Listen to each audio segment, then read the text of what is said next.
Ms. Leach, will you swear on a religious document or do you wish to affirm? I would like to swear on the Bible, please.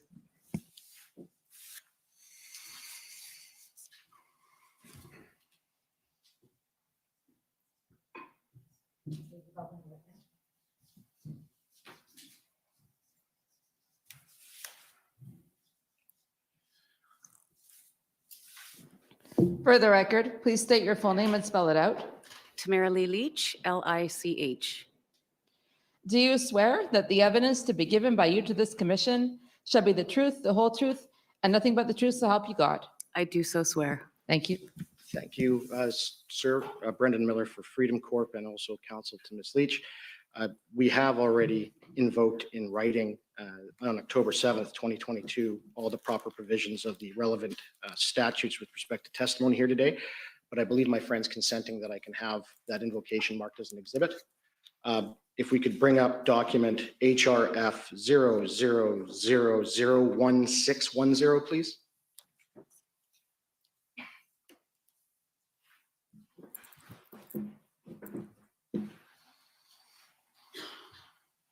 And if we can just scroll down to, I believe, the third page.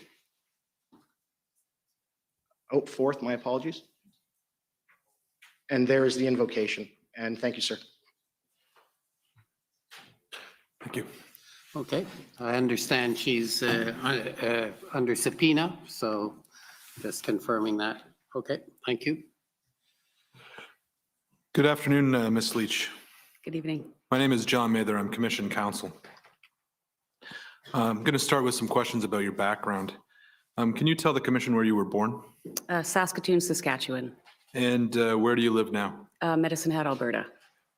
And could you tell us, in brief, just give us a summary of your employment history? I've been primarily oil and gas logistics and administration. And we understand, or the Commission understands, that prior to COVID-19, you were politically active. Is that a fair statement? Yes, I was. Okay. You were, among other things, a regional coordinator for Wexit in southeastern Alberta. Yes, sir.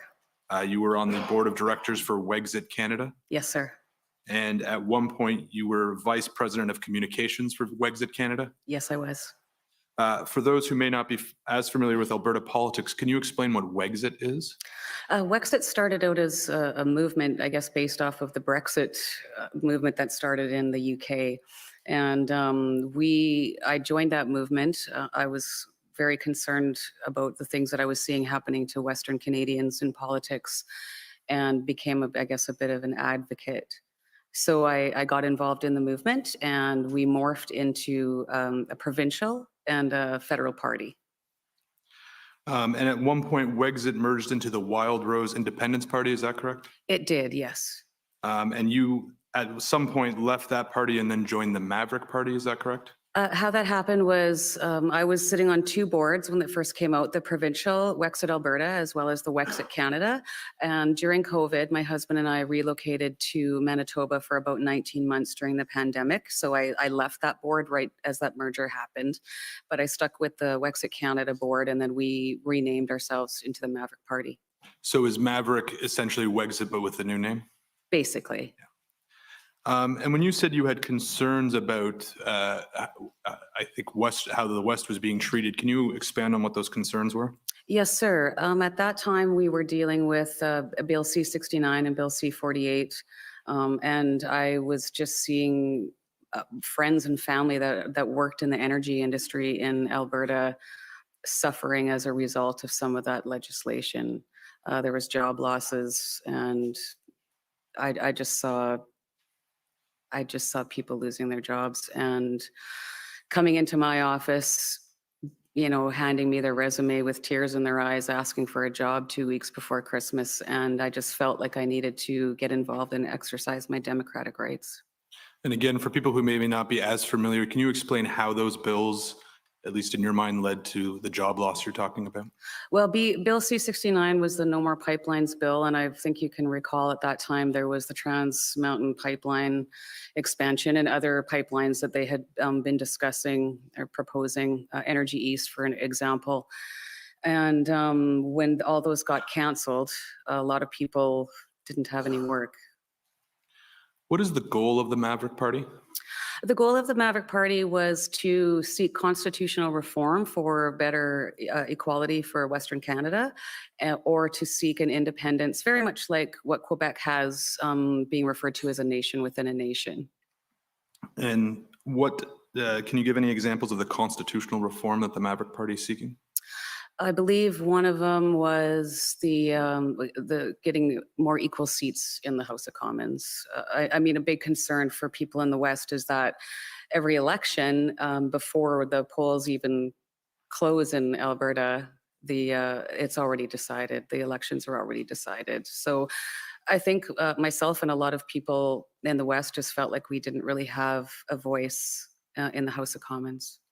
Does the Maverick Party consider the federal government to have too much power? I don't necessarily think so. And going back to the constitutional reforms that you referenced, and then I think the next thing you said was if there isn't constitutional reform, then ultimately the goal of the Maverick Party is independence from Canada. Is that correct? Correct, yes.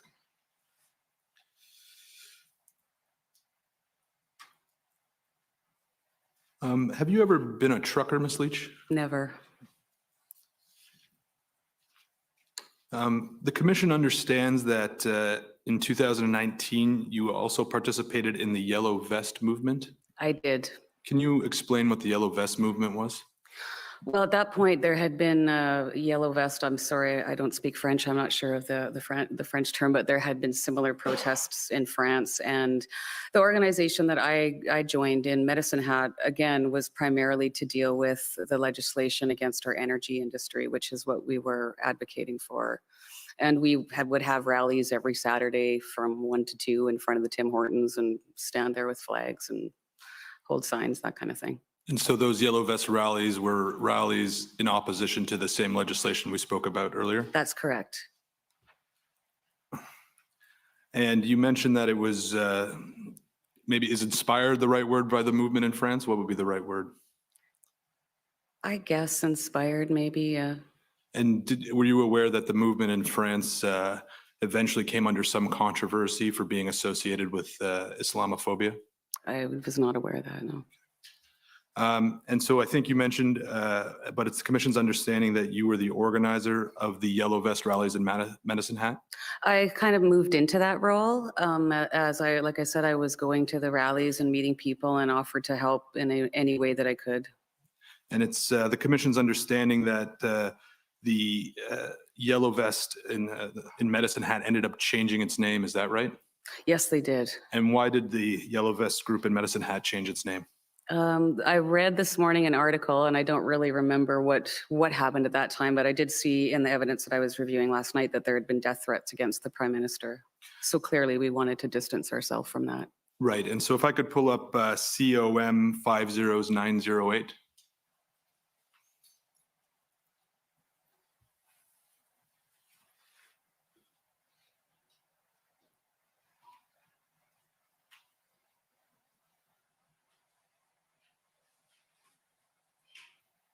And then if we could scroll down to the headline.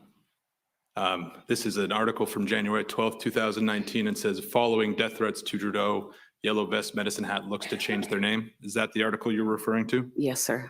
And the article states that not on the Medicine Hat Facebook page, but on the more general Yellow Vest Canada Facebook page, there had been death threats that had been posted about Prime Minister Trudeau. Do you recall that occurring at the time? Faye, I don't really recall that, but I do recall that we did change our name. I'm not sure what the threats were per se, but we did change our name. And did the name, I appreciate you might not recall the specific threats, but the name change was as a result of those? Yes. That's not something that I ever advocated for or anybody that I was associated with in the Medicine Hat movement. Right. And if we could go to page 3 of the article. It quotes you, Ms. Leach, as saying, stay positive is number one. We don't want any name calling, bashing, or belittlement. Respecting people's privacy is also a big one. We will not tolerate threats, hate speech, or anything like that. We don't want that kind of stigma attached to our cause. Do you see that there? Yes. And I take it that's a a view you held at the time and a view you still Absolutely. hold today? Absolutely. Right. And that's ultimately you had to deliver a similar message at times when it came to the protests in Ottawa. Is that true? I did, yes.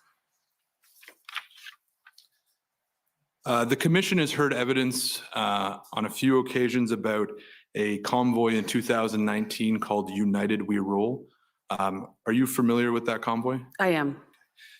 Did you participate in that convoy? I did not. Did you have any involvement in that convoy?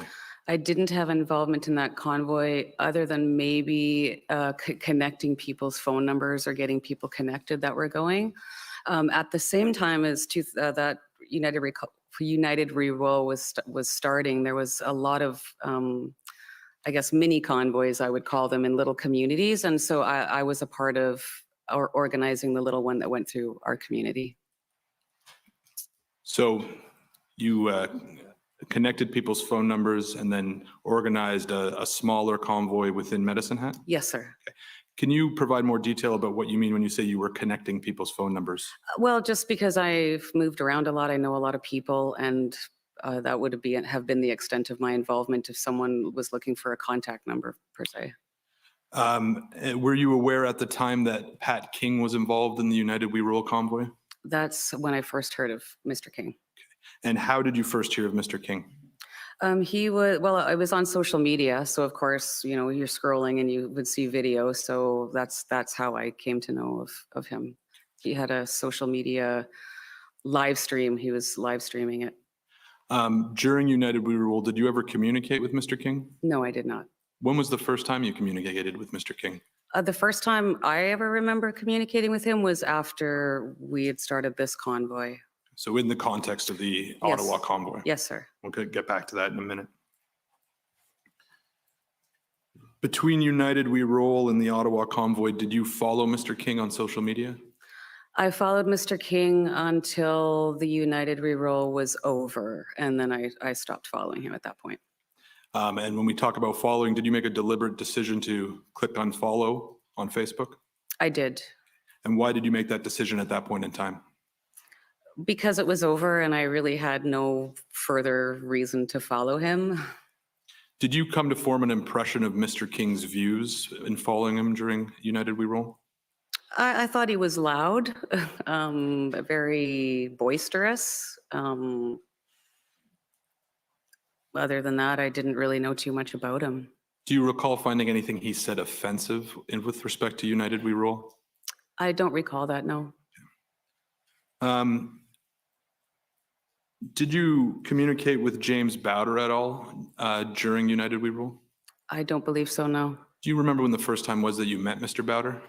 I would have met Mr. Bowder for the first time in person in Ottawa this past winter. Right. And then had you met him virtually before then? No. Or sorry, when we were organizing, my apologies. Yes, as we organized, he was in the meetings. So again, within the context of Yes, sir. January 2022? Yes.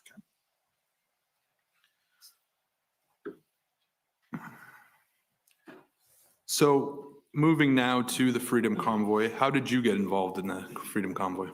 A friend of mine sent me Mr. Barber's TikTok video where he was calling for a shutdown on the 23rd of January. She sent me that video and I watched it and I texted her back right away and I said, well, what do you think about possibly another convoy to Ottawa? And she kind of laughed and said, well, it didn't really accomplish much. I mean, it was great to see the crowds come together, but Could They- you just slow down a bit, please? for Sorry, the yes, sir. Translators. yes, sir. And then I'd reached out to another friend and I asked him the same thing.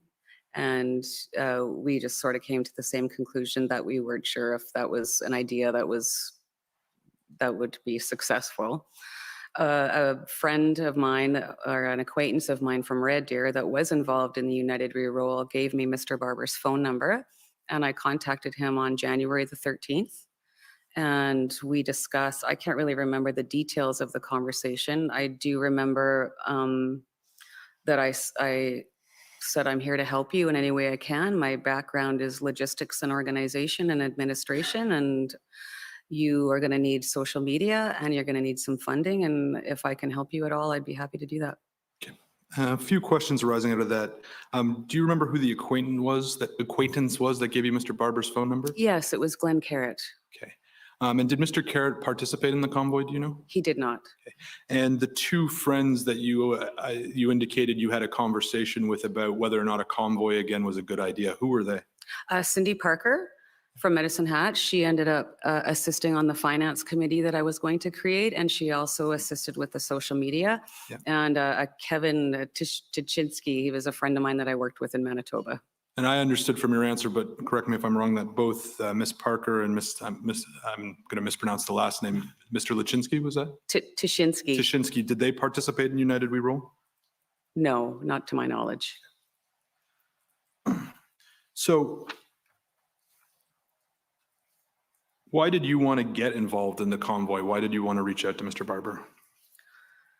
I was growing increasingly alarmed with the mandates and the harm that I was seeing the mandates inflict on Canadians. Sorry, I'm going to get emotional. I'll try not to. And I just felt like I needed to exercise my democratic rights. I have tried over the years emailing MPs and just never got a response. And I just felt that this was important for Canadians who had been living under lockdowns and restrictions for 2 years. When you say emailing MPs, had you been emailing them about COVID-19 mandates? I believe I did once, yes, but I had emailed previously, like I said, in conjunction with the Bill C-69 and Bill C-48, and never felt like anyone was listening to me. And I know it wasn't me. There was other people that were emailing also, and you just get these, thanks for contacting our office, blow off emails. So you had formed this impression that you were having difficulty getting someone to listen to you in the government based on letters you sent primarily with respect to the pipeline issues we've been talking about? That's correct, yes.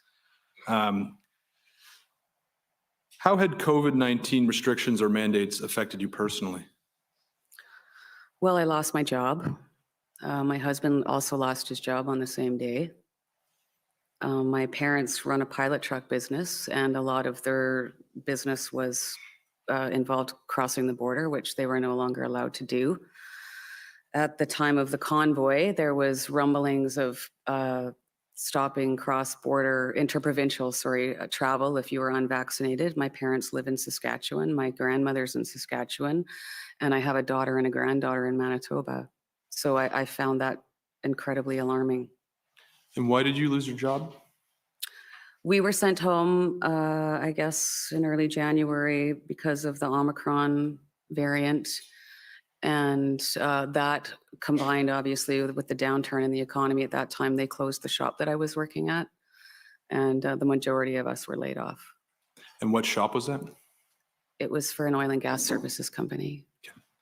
Were you affected at all by vaccine passports or other restrictions on unvaccinated people? We didn't go out. You know, my husband and I played in a band. We weren't allowed to even go and play. Everything was shut down.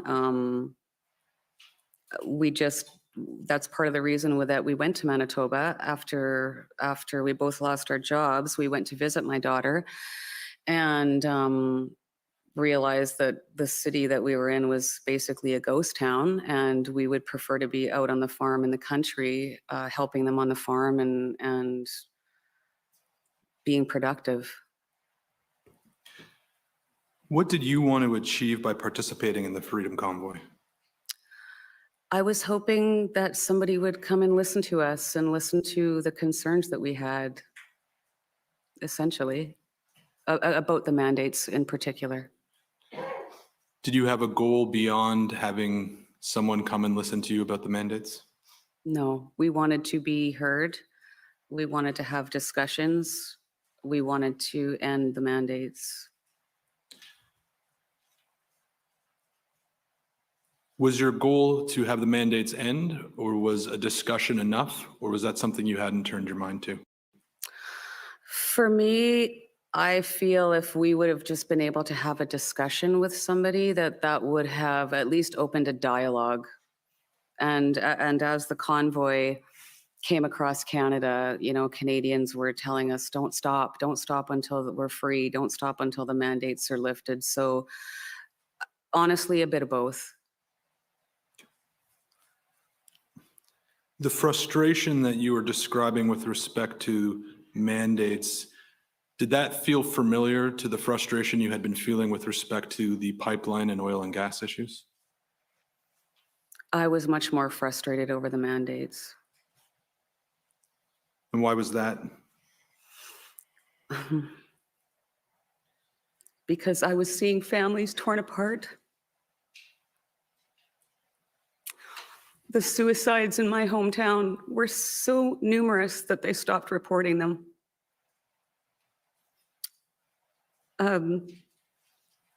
Elderly people were dying by themselves in long-term care facilities and saying goodbye over iPads. My grandma is 94 years old, and she was locked in her little apartment by herself for 2 years. And now that she can go out and do things, she's not healthy enough. She lost 2 years of her life. My father is, I'm so sorry. Take your time. My father is a very social man. He is the Coffee Row, Saskatchewan father. And I remember him telling me one day that he went down to the local restaurant that he went to every single day. And these are small towns where everybody knows everybody, and he was asked to leave.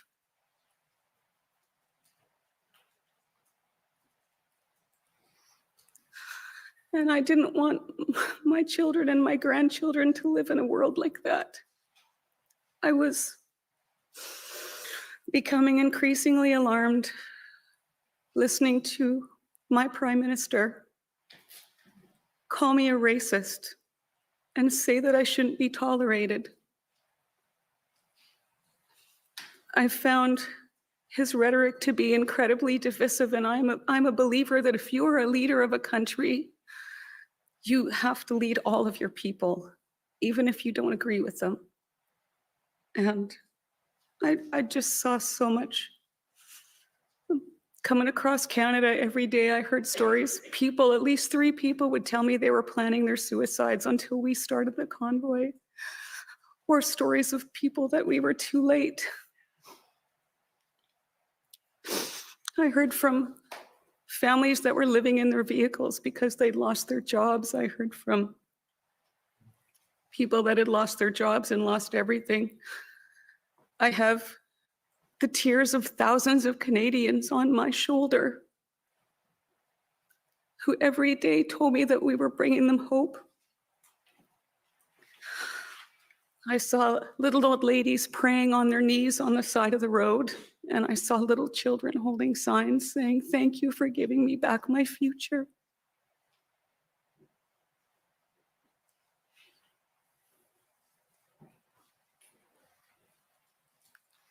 Sorry.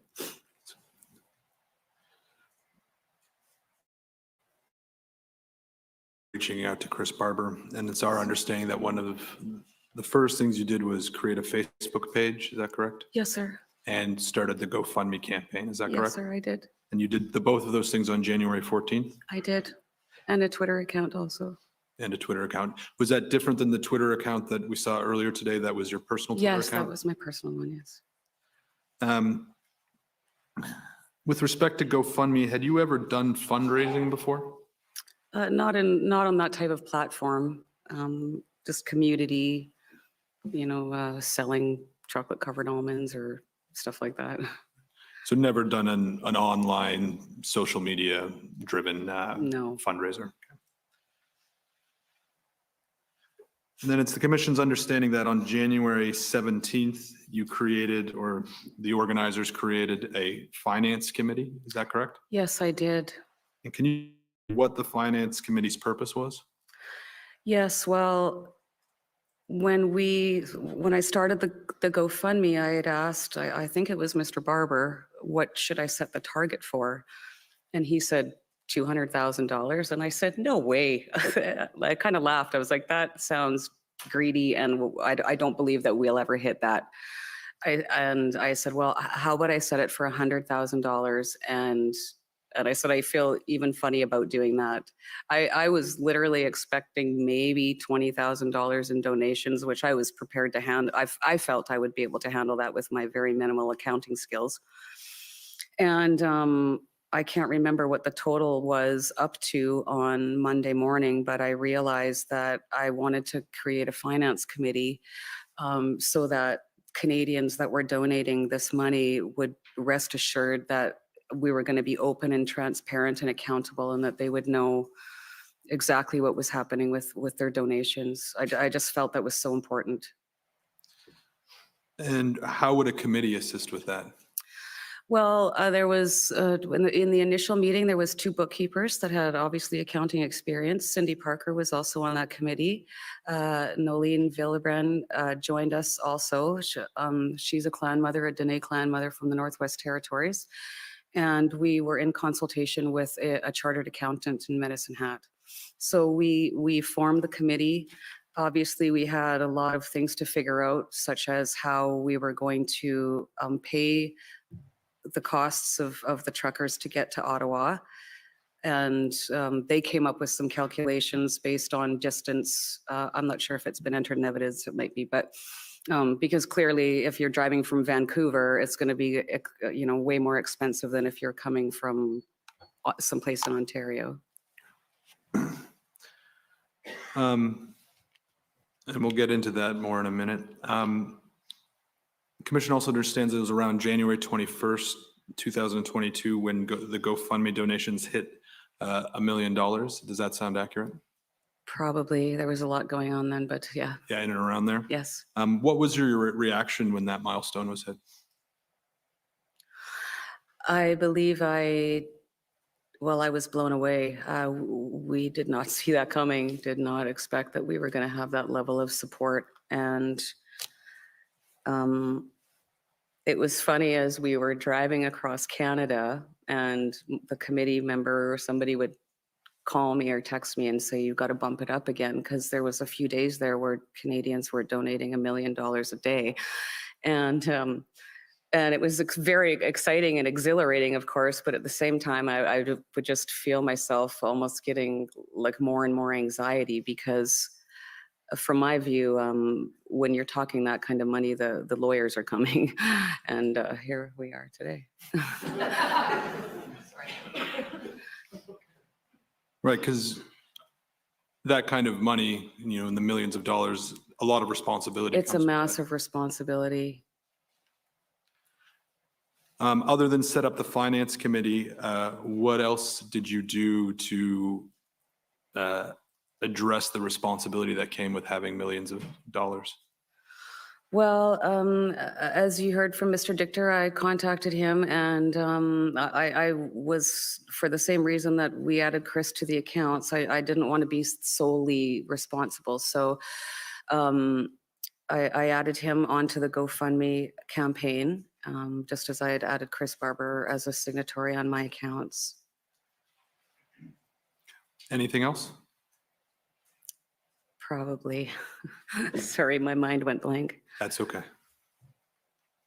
And then on February 2nd, 2022, we understand that $1 million from the GoFundMe account was transferred to a TD bank account in your name. Is that accord with your recollection? Yes, sir. And then that TD bank account was frozen the next day. Does that sound right? That sounds about right, yeah. And then there was actually another TD bank account that got frozen. Is that correct? Yes, we opened I opened a checking account underneath that account so that we could keep the e-transfers separate from the GoFundMe donations. I don't know why, I just thought it would be maybe easier that way to keep them distinct. I wasn't sure, obviously, again, what was going to happen, and I was trying to just make sure that all the boxes were ticked and everything was going to be easily identifiable or easy to account for, I guess is a better way. Right, and it's the Commission's understanding that donations were received both through GoFundMe and through e-transfers, and what I understand you'd be saying is to segregate where the money came from, you opened a second account specifically for e-transfers? Yes, sir. Yes, sir. Within a few days, or probably actually within a couple days of the GoFundMe campaign, we were receiving messages about people that were very hesitant to use the GoFundMe platform, and they were requesting an alternative method to donate money. So that's why we started that. How did you find out that your bank accounts had been frozen? Mr. Chadiros and I had gone down to the bank. The lawyers had flown in, and we were going to cover the cost of that flight. And so we went down to the TD Bank here in Ottawa, and we were going to wire that company. And that's when we were told, no, there's a hold on your account.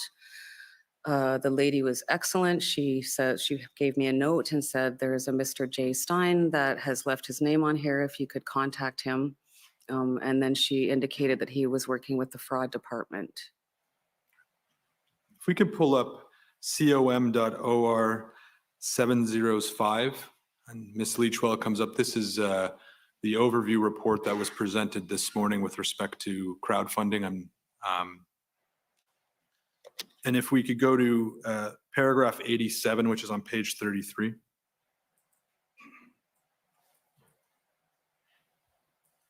So here, Ms. Leach, it's describes that on February 5th, 2022, you attempted to make a wire transfer to Northern Air Charter, PR Inc. from an Ottawa TD branch. This transaction was denied. Is this what you were referring to just previously? Yes. And that was the flight, I think you said, that had brought Mr. Wilson and your husband and others to Ottawa? That's correct, sir. Who approved the using of the funds for that purpose? Oh, boy.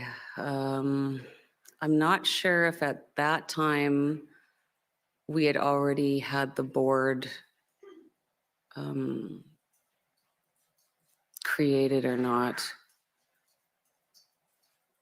And the board, are you referring to the board of the directors for the not-for-profit corporation? Yes, yeah, I don't know if that was created yet. I don't really remember, honestly. I think it was maybe with me and Chad and Mr. Barber. Did you consult with the finance committee before attempting to use the money for that purpose? I don't believe I did. Do you know I don't why recall. sorry. That's okay. Do you know why you didn't consult with the finance committee? Other than it was very busy and crazy times, it was kind of chaotic at that point. So we recognized that we needed to have legal counsel and legal advice here on the ground. So I guess we felt it was just urgent, and so that's why. If we could, we can take that down. In that same report, I won't turn it up, but it indicates that most of the $1 million was frozen and you weren't able to withdraw it from the account. Is that correct? That's correct. Do you recall how much you were able to withdraw? I believe it was $26,000. So $10,000 of that, if you would like me to break it down for you. You're anticipating my question, so yes, please go ahead. $10,000 of that was wired to a bulk fuel supplier. $3,000 was e-transferred to another fuel provider.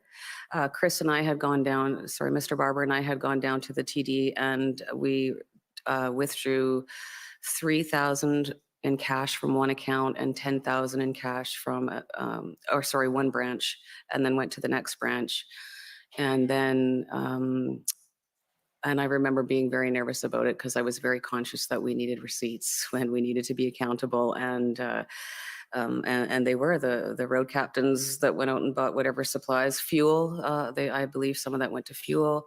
And when they brought the receipts back, there was actually extra money in the kitty. So when you're talking about the road captains, are you talking about the $13,000 that wasn't for the first two bulk fuel purchases you That's had? correct, yes. And am I understanding you correctly that that money was distributed to the road captains? I believe so. I didn't keep it. I had 10 million problems of my own, so I didn't want to be handling any of the cash. So I think I gave it to Chris, and then Chris distributed it to the road captains from there to provide fuel. And the $10,000 that was used for the one bulk fuel purchase, do you recall where you purchased the fuel from? I believe it was a company called fillerup.ca. And there was also a $3,000 fuel purchase. Do you recall? Yeah, that went to Adam something who was with the Quebec, the Quebec part of the convoy. Like, I'm sorry, I can't remember his last name. That's okay. After the fuel was purchased, how was it distributed? The fuel Yes. that I left up to the professionals. Did you, through dealing with the professionals, did you come to have any understanding of how they distributed the fuel? I'm assuming with a fuel bulker of some sort, or I honestly don't know. And when you're talking about the professionals, who are you referring to? The truck drivers. Was there anyone in particular or any people in particular who were responsible for overseeing the logistics of distributing fuel? We did have a few volunteers that came on board. There was a gentleman that was there for the first, I think he was there for the first week, who looked after that. And then he had to leave, and another gentleman stepped in and took it over, who was from Alberta, Calgary, I believe. And then another gentleman from Ontario that assisted. And who were those gentlemen? The first one, I believe, was Joey Mitsu, M-I-Z-U. Tihan, I'm sorry, I don't know his last name. He was from Calgary. And then John Skubik, who was from Ontario. What happened to the receipts that the captains returned? I have them in an envelope in my room. They were scanned and sent, I believe Eva Chipiuk had scanned them. And there was one of the road captain's uncle was here, so he created a spreadsheet so that we could keep track of all of them also. If we could go to GFM 156.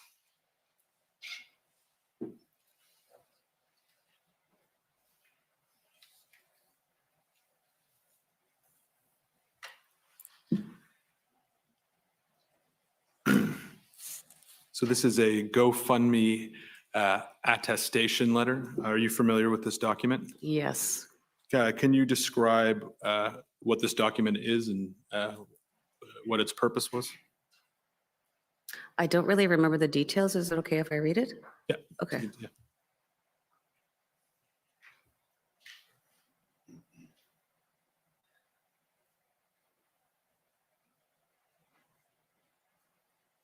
So it looks to me they just wanted confirmation on where the funds were going and how they would be distributed.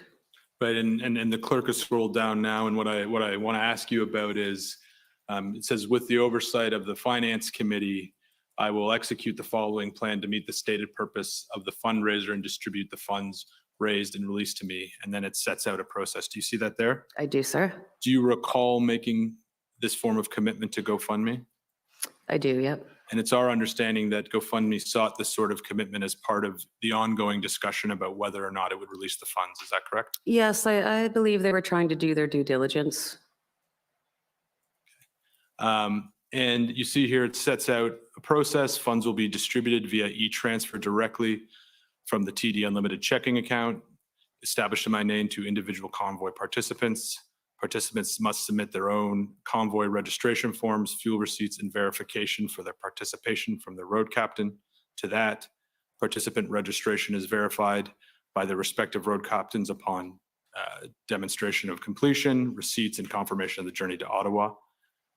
And reimbursement amounts will be calculated at an estimated rate of 62 cents per kilometer driven. Do you see that? I do, sir. So this attestation, it appears, was contemplating how people would be reimbursed on their way to Ottawa. Is that right? Yes. Was any similar plan made for disbursements once the convoy was in Ottawa? Well, I guess what the Finance Committee, we decided to do was obviously come up with registration forms because we felt that was really important, and a code of conduct also.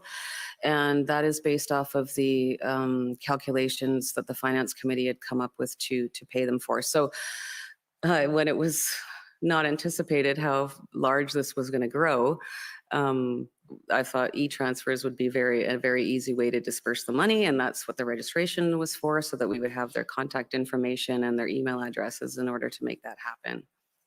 So my question was with respect to distribution, once you were in Ottawa, was the plan to use the registration forms once money was distributed in Ottawa as well? That was the plan. Did you follow that plan? Well, we didn't need to because the funds were frozen and, What about for Returned. the $26,000? I'm sorry? What about for the $26,000? Oh, that was from the e-transfer money, not the GoFundMe money. So the GoFundMe money, you had a distribution plan, but for the e-transfer money, you did not? That's correct. Did you consider having a distribution plan for the e-transfer money? At that point, I had handed over everything to the finance committee because once Mr. Barber and I got on the road, I was quite busy doing other things. So my communications with them were quite quick, and I trusted them. I trusted that they knew what they were doing, and yeah. And while you may have turned things over to the finance committee, it's the commission's understanding, again, from testimony and documents that we've read, that you became the person associated with the GoFundMe campaign and the person associated with the $10+ million. Was that your experience? Yes. What impact did that have on you? Well, it was incredibly, again,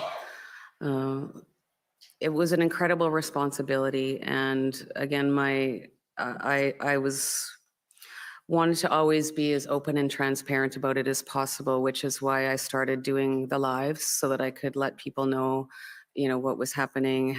The finance committee has been formulated and try and do little updates on what we were achieving at that point.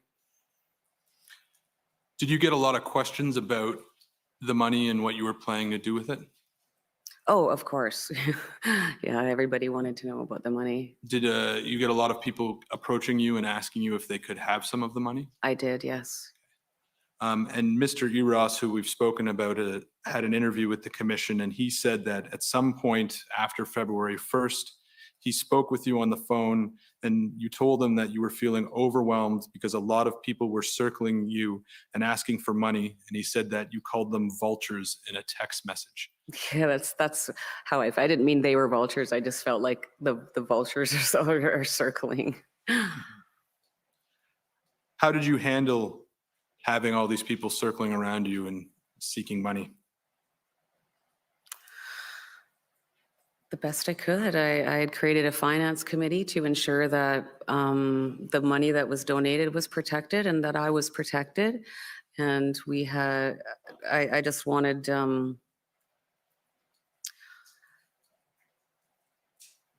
I don't know. I just put one foot in front of the other, and I would just explain that I was not in a position, like this was not my money to give out, and that we needed to, the money was primarily, like it said in the GoFundMe campaign, primarily for it was for the truckers for fuel, food, and lodgings if needed. And so I couldn't buy hot dogs. I didn't feel like buying a sound system for $150,000 was appropriate when I couldn't get money out to give to the truck drivers. So I had a lot of people coming at me, and my hands were tied. At one point, I had somebody threatening that they were going to get a lawyer to come after me for the money, which was kind of ridiculous because that was really at that point just going to tie it up even longer, I'm going to now ask you some questions about the organization of the Freedom Convoy. First question for you is, at the time, did you see yourself as one of the founders of the convoy? A supporter. Who did you see as the founders? Mr. Barber and Miss Belton. Did you view Mr. King or Mr. Bowder as founders of the convoy? I did not. When you joined, were you aware that they had been assisting in planning and promotion of the convoy? I found out, and I can't recall if it was in my initial discussion with Mr. Barber or the next day. It would have been either the 13th or the 14th that I found out that they were involved, but I don't remember exactly which date. I appreciate that you saw yourself as a supporter and you're not one of the founders. Did you come to see yourself as one of the leaders of the convoy? I came to see myself as part of a team. And maybe it was because of the GoFundMe that my name was on, or maybe it was because of the live videos that I was doing. I felt I was perceived as that, but all I wanted to do was help. Did you see yourself as having any say greater than anyone else on the team? I did not. And who did you see as the members of that team?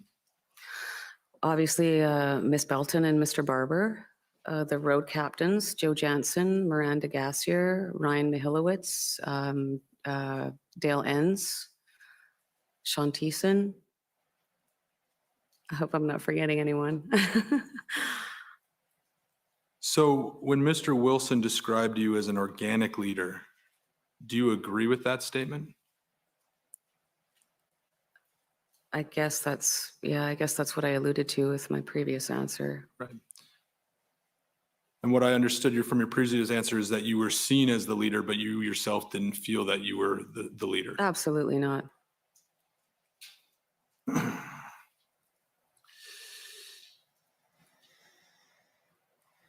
Chris Barber in his testimony discussed that there was power struggles among the organizers. Was that something you observed as well? It was, and I think when you have any type of organization, there's always power struggles involved, and ours was no different. What power struggles did you observe? I saw what I perceived was, people, organizations coming in, perhaps trying to take over, or I hate to use the word take over, but I believe that they were all there with the same goals that we had. It's just that maybe some had different agendas, or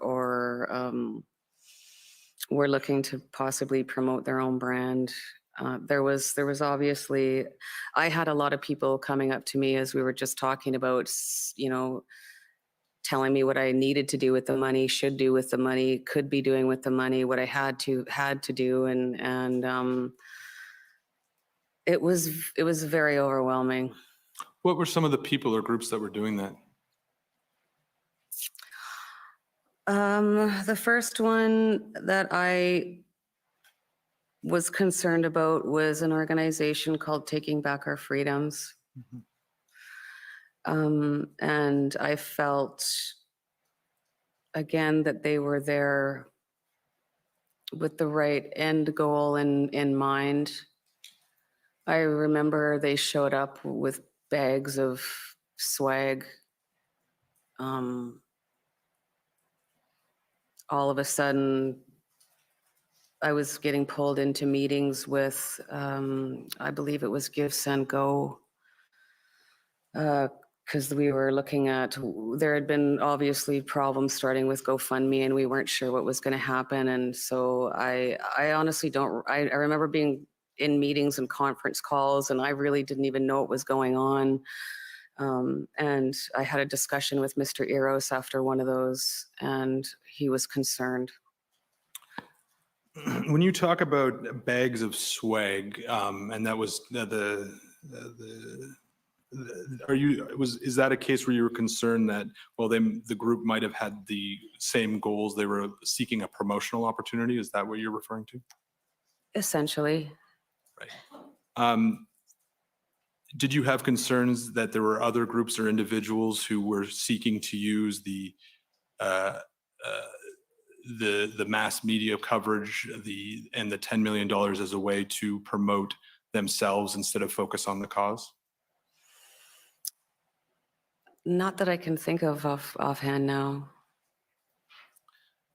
Did you ever turn your mind to whether or not this was acting as a promotional opportunity for yourself? Absolutely not. I never in a million years saw this coming. I never had an agenda. I literally just wanted to help some truckers drive across Canada and stand in front of Parliament with some signs. That was literally what I had envisioned. So the commission understands that You participated in a press conference on February 3rd, 2022. Mr. Wilson also attended. Do you know which conference I'm referring to? I do. Okay. And I'm going to ask you some questions about that conference in a second. But first, I just want to understand when you first met Mr. Wilson. They flew in on the evening of the 2nd of February, I believe, and it was quite late at night when they arrived. They came to, I think I was still at the Ark Hotel at that point, and they came up and introduced themselves. There was five lawyers, I believe, that showed up, and that's when I first met them. And how did it come about that the convoy was looking for a lawyer? Well, I know that there was a doctor that was in Ottawa with us that was quite concerned, I believe, about what he was seeing from these organizations that were coming in. And if I remember correctly, he's the one that set up a call with the JCCF. Sorry, who was that doctor? Dr. Francis Christian. And was it your understanding at the time that it was the JCCF that had arranged for Mr. Wilson and others to come and assist the convoy? Yes, yes. And what was your understanding of what the JCCF was? I had heard of them before. Never imagined I'd ever need to use them. About the Justice Center for Constitutional Freedom. So I at that point, I just understood them to be a charitable organization that assisted with legal cases, helping to fund defendants in legal cases such as this. Had you met Mr. Wilson prior to February 2nd? No. So can you please explain to the commission how it came to pass that you met Mr. Wilson for the first time on February 2nd and then on February 3rd were at a news conference with him? Yes, I can. Again, there was a lot of pressure that was happening at this time. It was Mr. Marazzo and I think within the first day or so, I think he saw me running around and people pulling me in all sorts of directions. And he took me into a room and we sat down, and in his very calm voice, he told me, you know, you need to take a day off. You need to just take a day and not do anything and just relax. So I decided, I thought, okay, well, maybe Thursday I'll just try and sneak away and have a nap, or, you know, just relax for a little bit. And so I agreed to it. I was like, okay, I'll try. And then we had a meeting, I think it was Tuesday evening. It was actually probably Tuesday that day that we had that talk. We had a meeting Tuesday evening, which would be the night before they arrived. And one of the gentlemen from Taking Back Our Freedoms told me I was to be at the Marriott Hotel for a press conference the next day at 1 o'clock. So was that on the first going to the second, or the second going? I believe that was the first going into the second. Okay, sorry. Sorry. I didn't, yeah. And I said, no, I can't. I can't. I'm going to get some rest. And they were quite alarmed that I was turning them down. I have no media experience. I felt, and I'm not saying that this is what they were doing, but I felt at that point like I was literally being thrown to the wolves. They were going to take me to the Marriott, give me 10 minutes of media training, and then put me in front of the mainstream media. Like, I grew up in Saskatchewan. This is not my world, you know? And so I was, of course, I had a lot of anxiety, and it was a big responsibility for us here. You know, I was really concerned about being put in that situation, terribly unprepared. So that was the first. Yes, sorry, I haven't answered your question. Oh, yet. so, no, sorry, I didn't mean to cut you off. If you're. Yeah, I forgot. I still hadn't answered it. So Mr. Wilson and the team came in on Tuesday night. We met with them. He explained to me his reasons for being there, which was a bit of concern for his children also.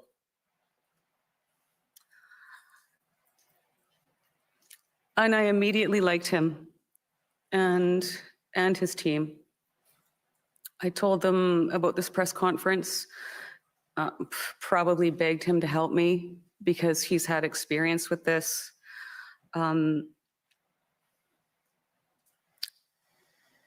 someone who is a very trusting person, I was rapidly becoming aware that I needed to be careful who I trusted, if that makes sense. And so I trusted Keith and his team immediately. And he agreed to help me, and it was crazy. It was a crazy day. I can't remember if he drafted the statement I made, or perhaps the media committee our communications committee had something to do with that.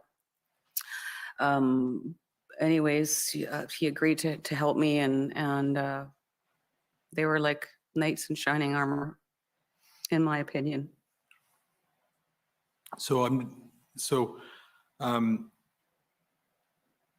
You said in that answer that maybe we'll back up. So February 1st, I took it from your answer, it's fair to say you were already feeling overwhelmed by everything that was going on. Yes, definitely. And, Before I left Medicine Hat, I was feeling overwhelmed. and now you were being asked to do a press conference, which you were not feeling prepared to undertake. Is that fair? That's fair. And you said in your answer that you also were getting the sense you needed to be careful who you trusted. Yes. Because as these groups would come in, I did trust them. Like, if you wanted to help, we need your help. You are welcome here. And in that instance, if I may back up just a bit. So as we were organizing before we even left, obviously the finance committee was one thing I recognized needed to be created instantaneously or right away. Our Facebook page was being inundated with messages that I was unable to keep up with. So I found volunteers and created a social media committee to have that, or to look after that.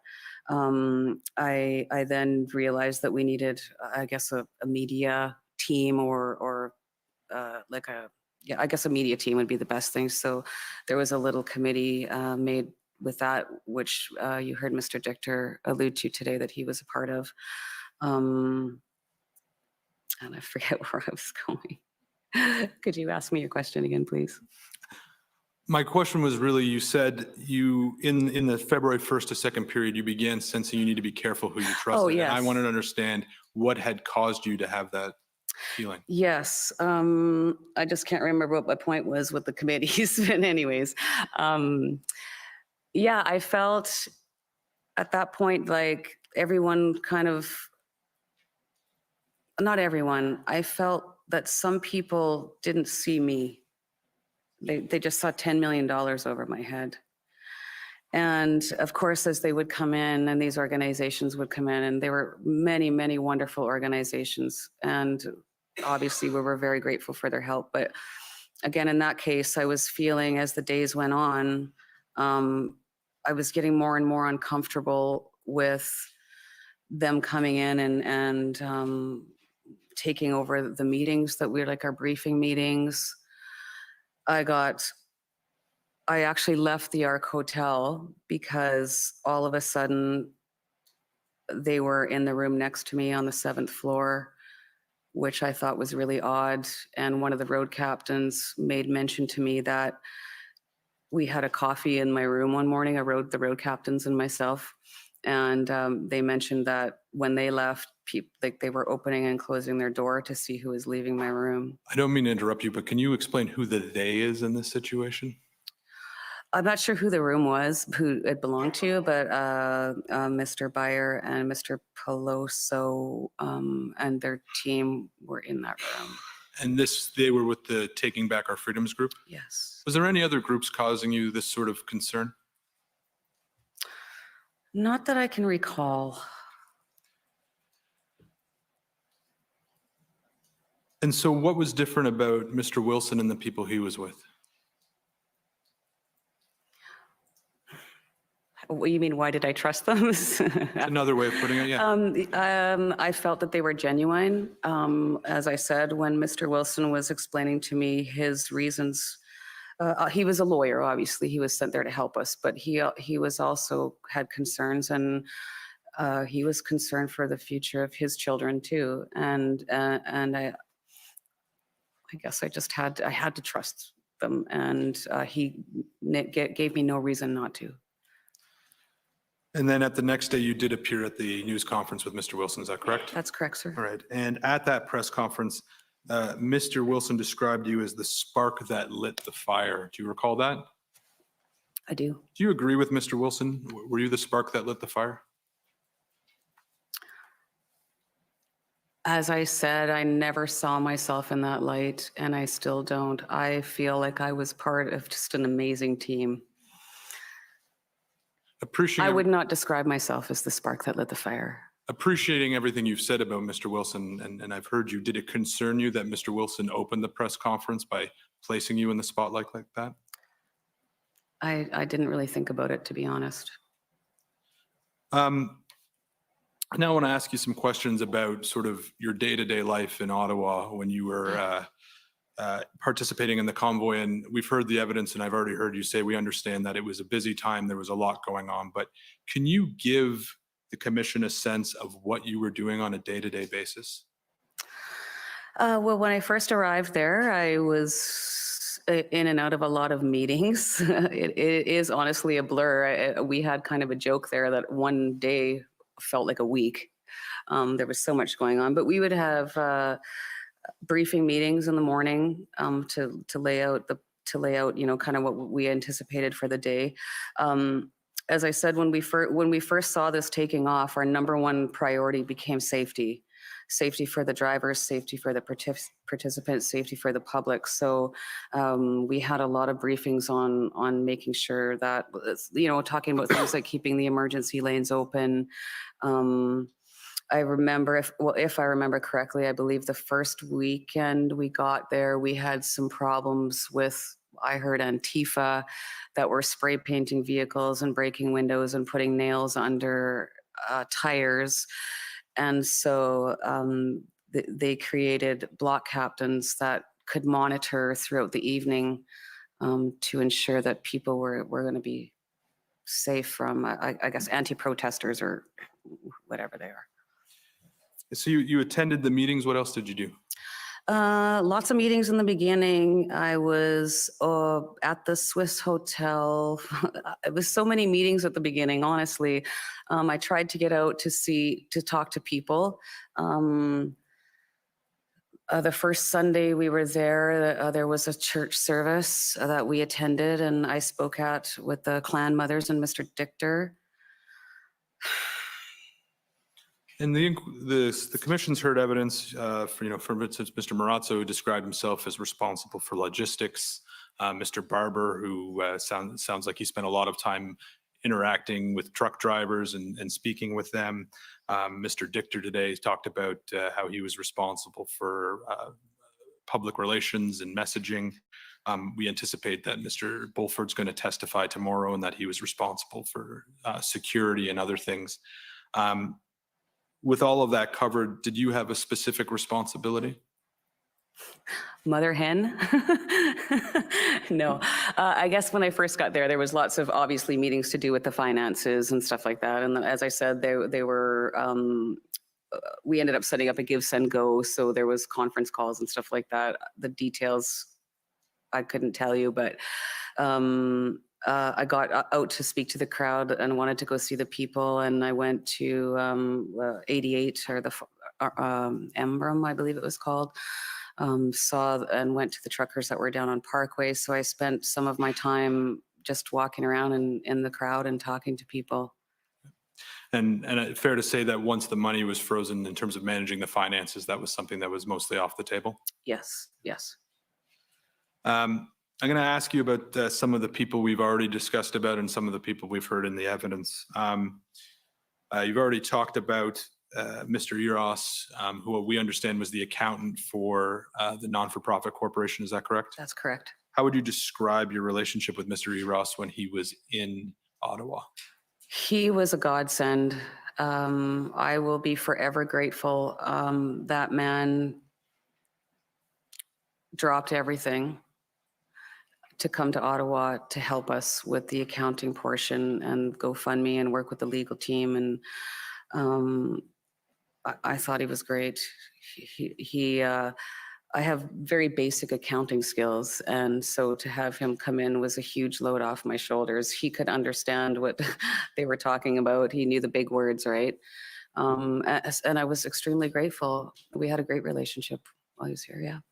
And another name the commission's heard about is Joseph Bourgault. Yes.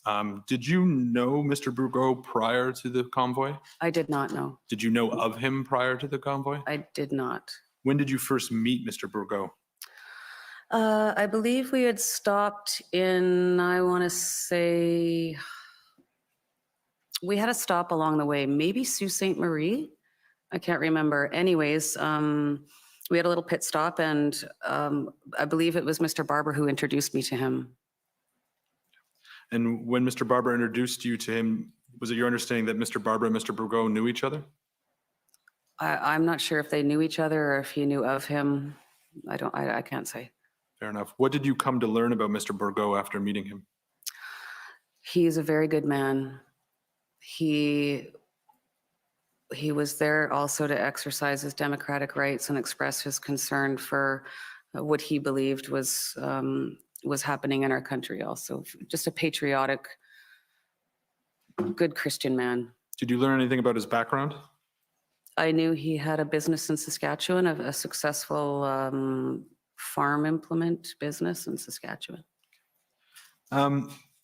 What contribution did Mr. Bourgault make to the Freedom Convoy? Well, as I believe he paid for a lot of hotel rooms. He covered, I believe, at least the rental of one of the conference rooms, or maybe a couple of conference rooms there.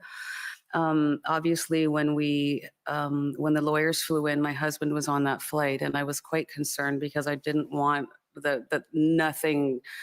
I mean, when I started GoFundMe, my savings account was $1.13 overdrawn. So I made sure I put the $1.13 into it, right? So that I never wanted any questions asked. And so Mr. Bourgault actually took my husband and I into his room one day and offered to pay for what would have been, I guess, Dwayne's portion of that flight. Did he do that? In the end, no, because I believe after I was released from prison, I was told that Adopt a Trucker covered that flight. In his interview with the commission, Mr. Eros said that at some point a Ryan Olson asked you for $100,000 to reimburse Mr. Bourgault for the hotel rooms he had paid for. Do you recall that occurring? I don't recall that occurring, no.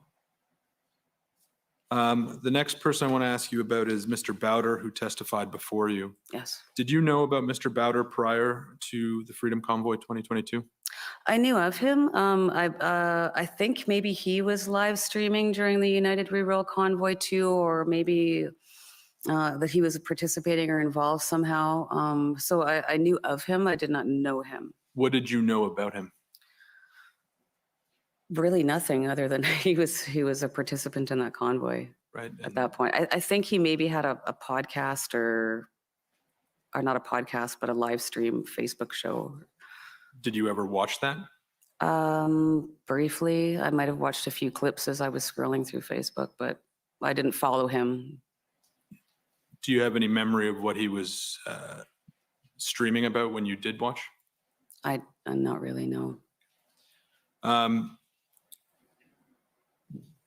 When did you learn that Mr. Bowder was involved in the convoy?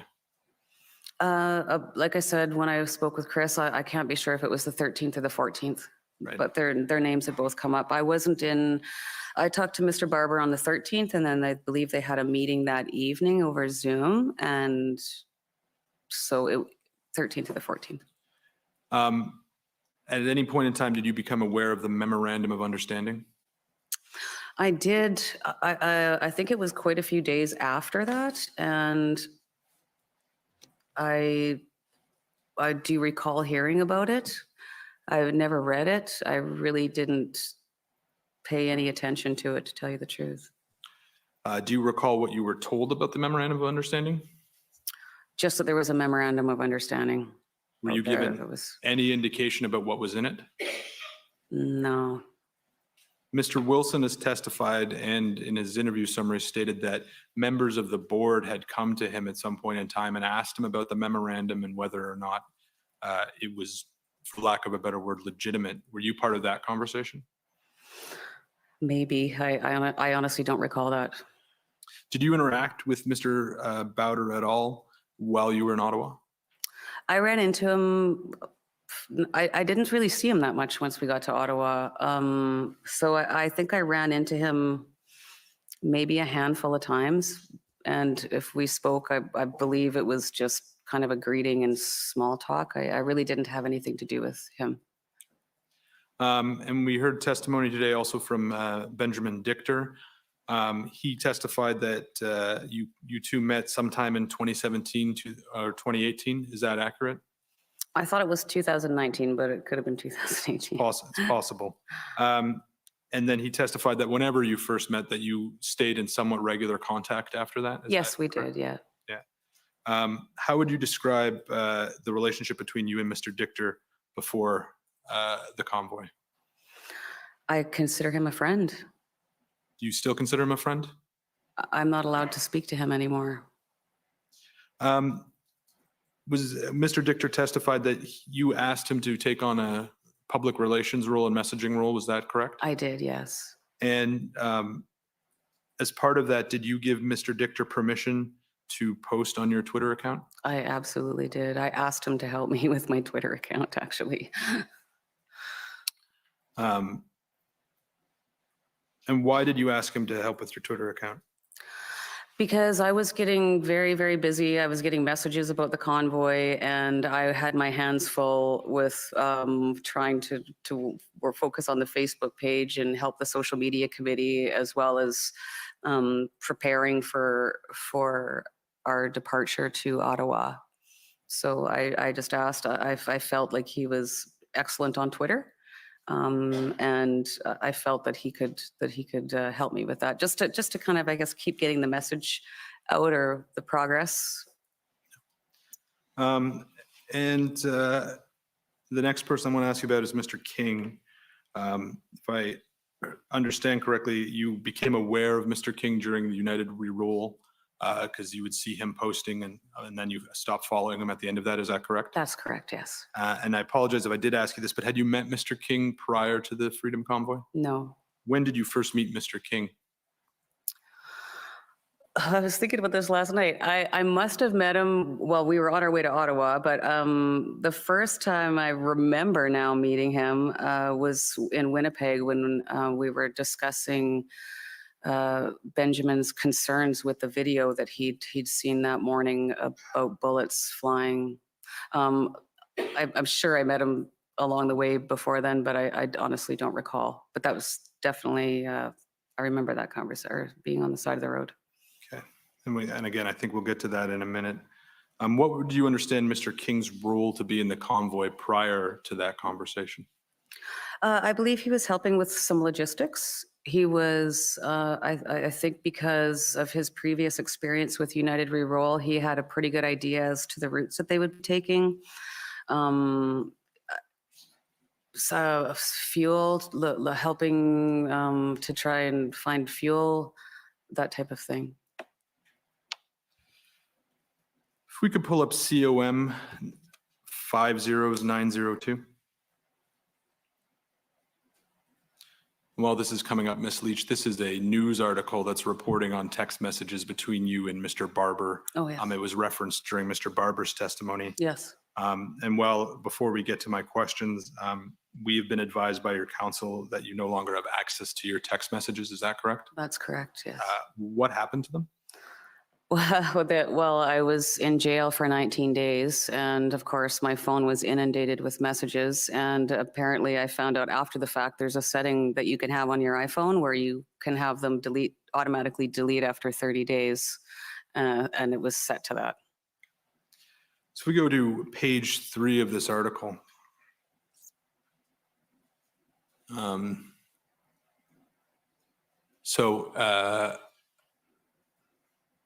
Do you see where it says on January 22nd? You see there? I do, sir. Okay, so it says on January 22nd, Leach told Barber that they need to have a very frank discussion with King, raising concerns about past allegations against him. Do you see that? I do. Do you recall what the concerns were at this point in time? Well, up until then, I mean, I've obviously followed Pat through the United We Will convoy, and but I knew him by reputation also, and Pat has Mr. King, sorry, has a lot of people that like him and a lot of people that don't. Like, he's a very controversial figure. So I was getting messages and phone calls from a lot of people that were concerned that he was involved. This frank discussion, I believe, came about because somebody had contacted me and mentioned that Mr. King had lied about being a veteran, and which is a very serious allegation. And I just felt like we needed to have a discussion with him and, you know, a frank discussion and I guess find out the details. And what was your concern at that point?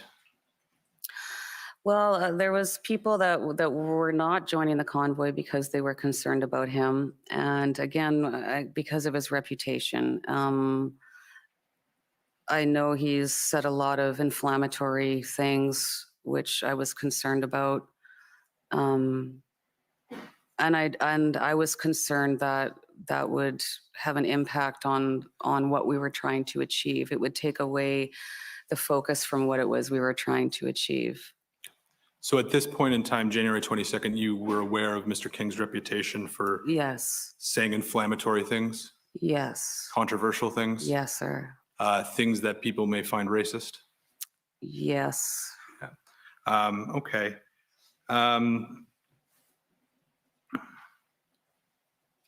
Had you ever been offended by anything that Mr. King had said? I'm not the type that gets easily offended, sir. But you recognize that some people would take offense and that that could have an effect on the image of the convoy? Yes.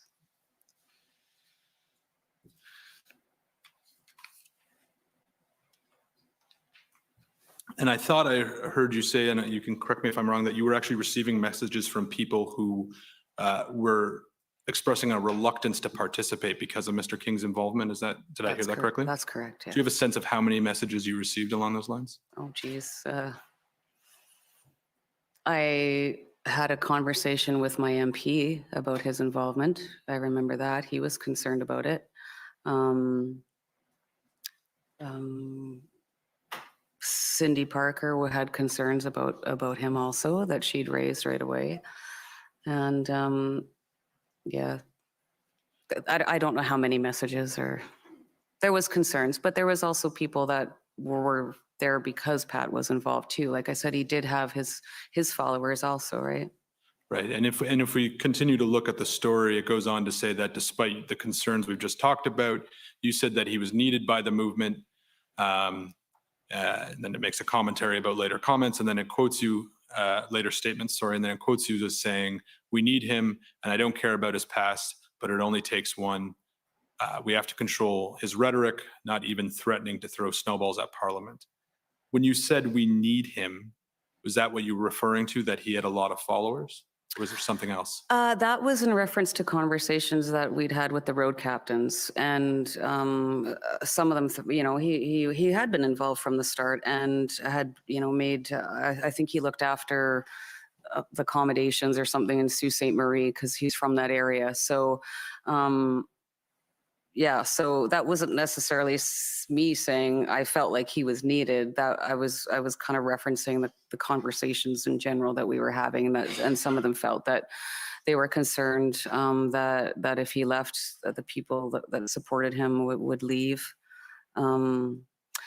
My reference to I don't care about his past is that I had to believe that everybody that was involved was getting involved for the right reasons. And as I said, when I spoke with Mr. Barber, and I found out that they were involved, I was aware of his reputation, and I just felt that I didn't want to start this off criticizing other people again, because I just felt like I had to believe that people that were joining this movement were joining it with the best of intentions, regardless of their past. At this point in time, did you think Mr. King was participating for the right reasons? I believe he is a passionate Canadian. So is that a yes? Yes. It says here that we have to control his rhetoric. At that point in time, did you think you stood a shot at controlling Mr. King's rhetoric? Well, he's kind of a beast, and he very much speaks his mind. I, again, was just concerned with, to be frank, he was a bit of a hothead, in my opinion. And I was just concerned that he would say things or say controversial things or inflammatory things. And so that's why I added in the, like, we can't even be threatening to throw snowballs at Parliament because that's not what we're here for, right? So. If we can pull up, well, actually, before I do that, so we understand that at a certain point you had a conversation with Mr. King and that you asked him to not come to Ottawa. That's correct. And so I understand that happened around January 28th. Does that sound correct? It was in Sudbury. And describe that conversation to the commission. Well, we pulled into Sudbury. I believe it was by accident. I think we took a wrong turn. So we ended up in this yard somewhere, and we stopped and had a break. And my recollection was Mr. King came over to the truck and he said to me, I can't go into Ottawa. I'm getting death threats. And I said, good, Pat, you shouldn't come into Ottawa. And he's made a comment or said something, well, I organized this whole thing. And I said, no, you didn't. We all did. This was basically, I'm paraphrasing, this was a team effort.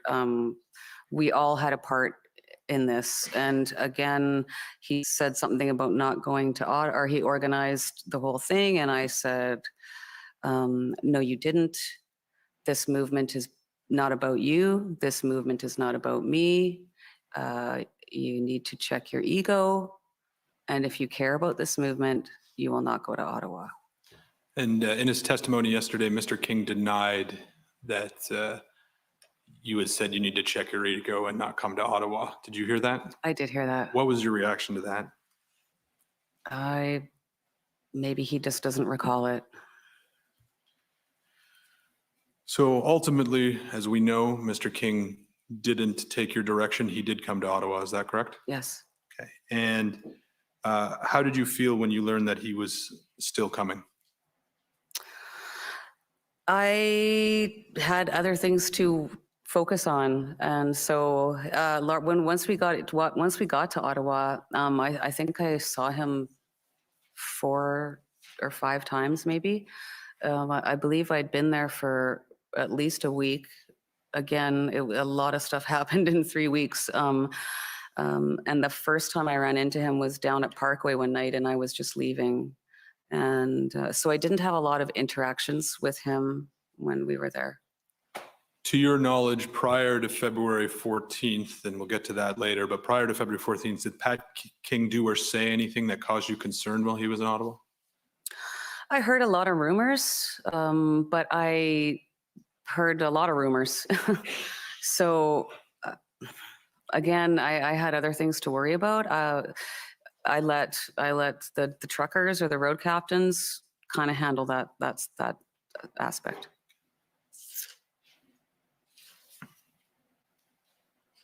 If we could pull up HRF 401346 and then go to page 51, I believe. And again, just to give you some context while we wait, I expect the document we will see is a code of conduct for truckers, and I'll have some questions for you about that. Sure. Yeah.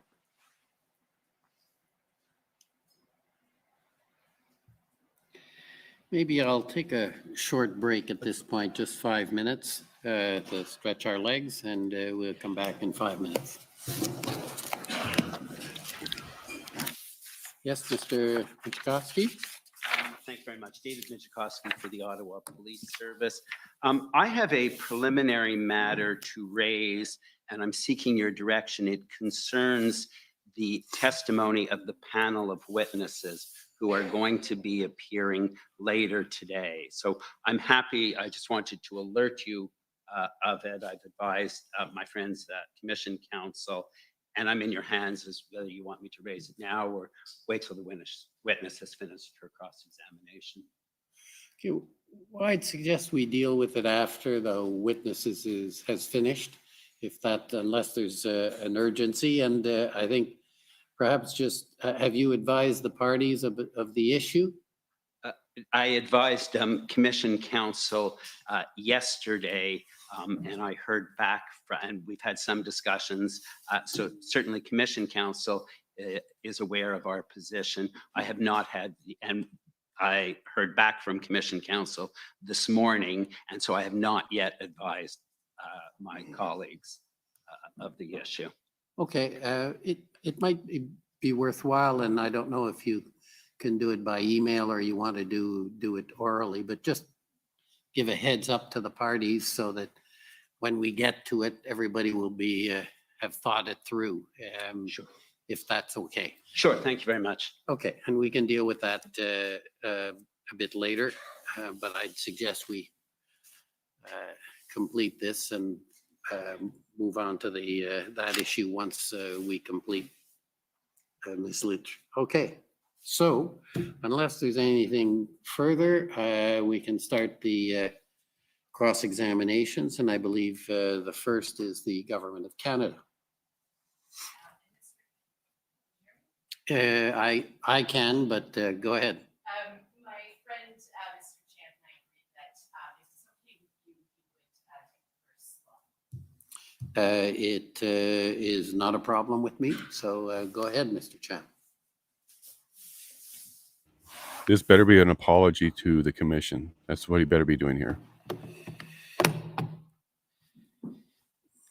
I just have another matter, Mr. Commissioner, later this morning.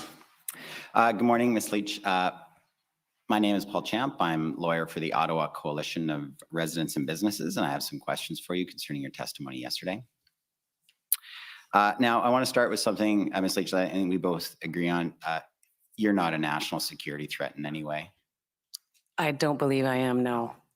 And I also want to make sure that we're clear on the record. As you know, I've been able to see a lot of the financial information and so forth, and other proceedings and so forth. And you did everything you could to keep track of that money and deal with it responsibly, the money that was going through your hands. Absolutely, yes, sir. And in no way did you ever divert any of that money towards yourself improperly. No. And I'm saying that that's what I've seen. You've dealt very responsibly in every way you could with the money. Yes, sir.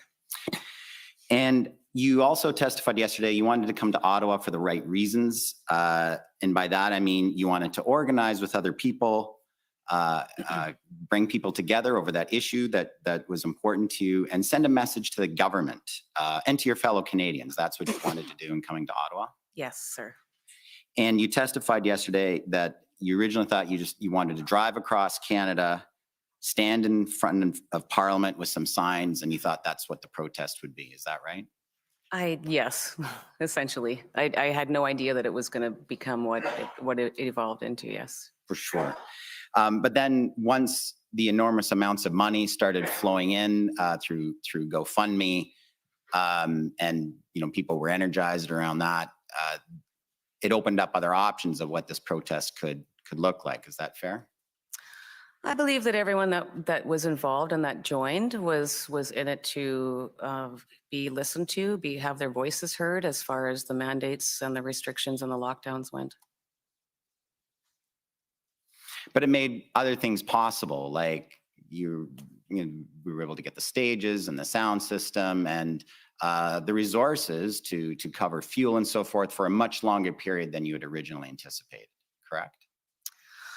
That the donations that came into GoFundMe, as we specified in the description, was for fuel to get them to Ottawa and home. Right. So, yeah.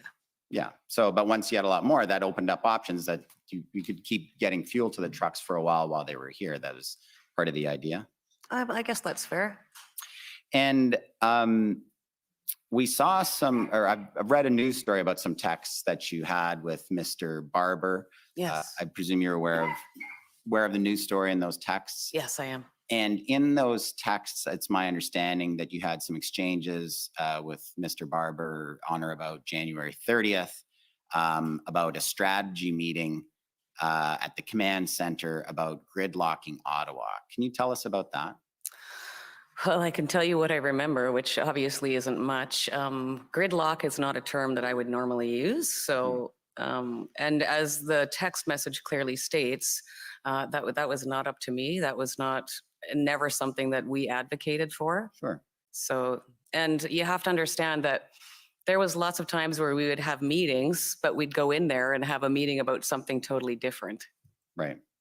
But there was a talk about that, is that should be the strategy going forward, is keeping the trucks in the streets, gridlocking downtown. That was part of the strategy at that point. No, we never wanted to gridlock the city. It was always, as I said, especially as we saw the momentum growing and the support that we were getting, safety became our #1 priority. And as you heard Mr. Marazzo testify, that was especially important to him, having a son that made frequent ambulance trips to the hospital. Right. Unfortunately, we heard that he didn't necessarily know about all the streets. He didn't know about Kent Street, for example, which even Mr. Barber acknowledged was shut down the whole time. But you didn't have any visibility into that. That wasn't part of your responsibility, No. I gather. Okay. Now, I want to ask you some questions about the horns. You testified yesterday that at some point, even for you, the horns became a bit too much. You couldn't even carry on a conversation on the sidewalk when all those trucks were blaring. That At times, yes. Yeah. And I think I'd seen a video once where you're talking about when all the semi trucks, when they blow their horns, it's just crazy. That was the experience, was it not? Well, I think that's taken out of context. Are you referring to the video that I made? Yes. Yeah, and I believe I said it was music to my ears. That was within a couple of days of getting there, and there was a lot of excitement, and it was a very jovial atmosphere. But Ms. Leach, I know you strike me as a very reasonable person. You would agree with me that having a big rig, a semi truck idling right in front of your house 24 hours a day, emitting diesel fumes, honking horns, prolonged periods during all day, sometimes at night, that's not reasonable to a person that lives there. Would you agree? As I said yesterday, when I was in my hotel room, I didn't really notice it, the horns honking. And I was right downtown. But you wouldn't want a big rig to pull up, for example, in front of your parents' home and park and idle for 24 hours a day for several weeks, honking their horn. You wouldn't want that, would you, Ms. Leach? Well, Mr. Champ, my ex-husband was a tool push on a drilling rig, and I've spent many days on the site of a drilling rig, and there's a lot of diesel fumes and there's a lot of noise. Yeah, it's not pleasant, is it? It is what it is. Yeah, but then you get to go home and you get to get away from that noise and those diesel fumes, right? Not when you're living on site, no. Now, I want to ask you some questions about the injunction. We, on February 4th to the 5th, you heard about that there was a motion from the residents of Ottawa to get an injunction to stop the horn honking, correct? Yes. And we heard from Mr. Wilson a bit about that there was a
lawyers from the Justice Center for Constitutional Freedoms. They had showed up and they were giving you good advice. They were supporting you by that point. Is that right? Yes, yes, sir. They'd been there a day or two by that time. Yes, sir. And is it fair to say that without them, you might have considered packing it in? I don't know. That's really hard to say. So on the Friday, February the 4th, GoFundMe shuts down. You're sued for $10 million. Then on the Sunday, February the 6th, the city of Ottawa declared a state of emergency. Do you recall that? Yes. And then the next day, on Monday the 7th, the court issued the Horn injunction. So did you start thinking then, or was there any discussions then about maybe the protests should start packing it in? There might have been. I know, again, to reiterate, we were very focused on being heard and having our concerns listened to. And then on February the 11th, Premier Ford in Ontario, they declared a state of emergency about what was happening in Ottawa. You recall that? Not specifically the date, but I do recall that happening, yes. Weren't you getting the message? You testified yesterday, Ms. Leach, that, well, no one told you to leave. The police weren't telling you to leave. All of these things, the Premier, the Mayor, the courts, GoFundMe, that wasn't a message. The city of Ottawa, residents suing, that wasn't a message that maybe it was time to leave? Well, we had a message too. Yeah. And so, and that was more important than what the people After of the Ottawa were stories that I experiencing? heard coming across Canada that were absolutely heartbreaking after 2 years of lockdowns and restrictions. Yeah. Now, you reached the deal with the mayor around Sunday, the 12th, I believe. Yes. Or the 13th, no, the 13th. 13th, I think. Yeah. Something like that, Yeah. that's right. And the Freedom Convoy put out a statement about the deal, you recall that? Yes, I do. And in the statement, you said things like you never wanted to impact the residents of downtown Ottawa. That's correct. And you wanted to agree to the deal to relieve the pressure on the people in downtown Ottawa. Absolutely, sir. Right? Because there had been pressure on the people of downtown Ottawa by that point. Well, as I said, we didn't want to create a big disruption to them. We wanted to be respectful to the citizens of Ottawa, for sure. Because from January 29th till February the 13th, you recognize it wasn't very respectful to the people of downtown Ottawa. Well, what I will say is that I was approached by hundreds of Ottawa citizens who had come out to support. I was approached by federal government employees who were donating items to the protesters. We had a lot of support in Ottawa from the Ottawa citizens. Except for those that were suing you, I guess. I guess, yeah. And the mayor who was elected by the citizens of Ottawa, he apparently wasn't supportive of you staying in downtown. He wasn't, and I give him great credit for being willing to sit and talk to us. Yeah, and let's just be clear here, Ms. Leach. No one was asking you to leave completely. It was about moving the trucks and having the truck stop idling out in front of residences and blowing the horns all night and day. That was the big message, wasn't it? Yes.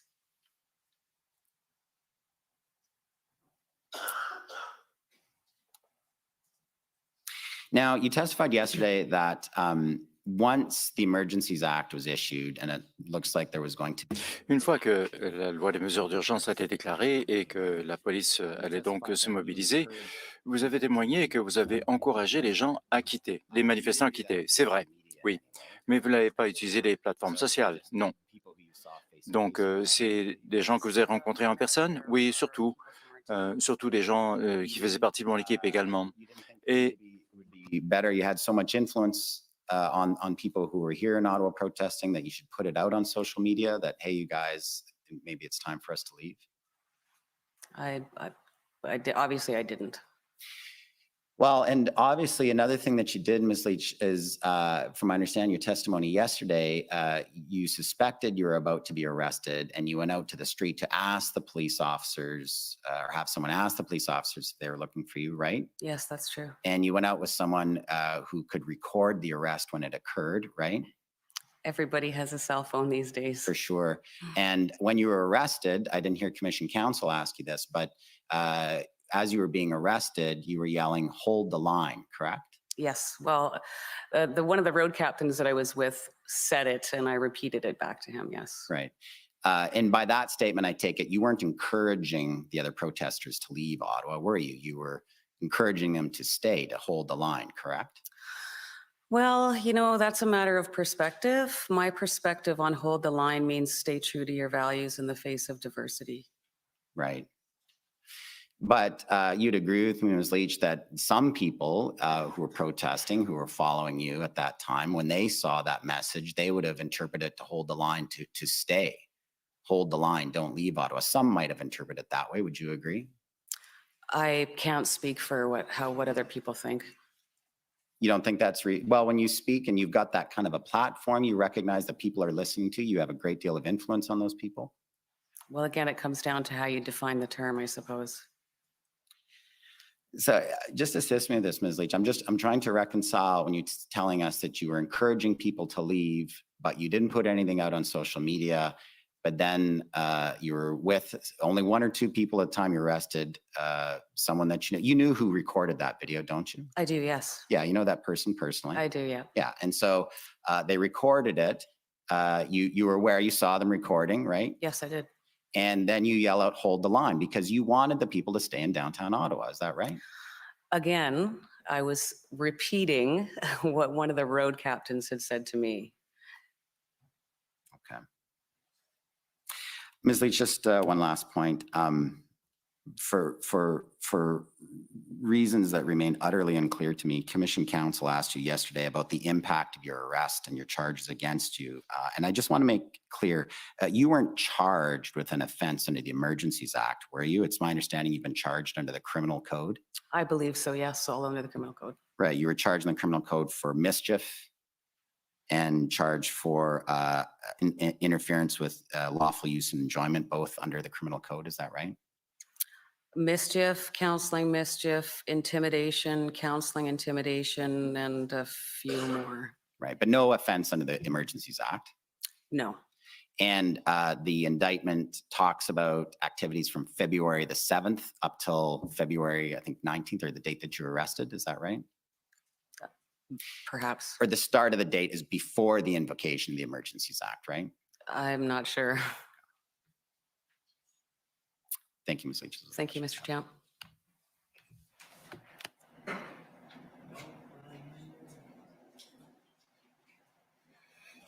Okay, next is the Government of Canada.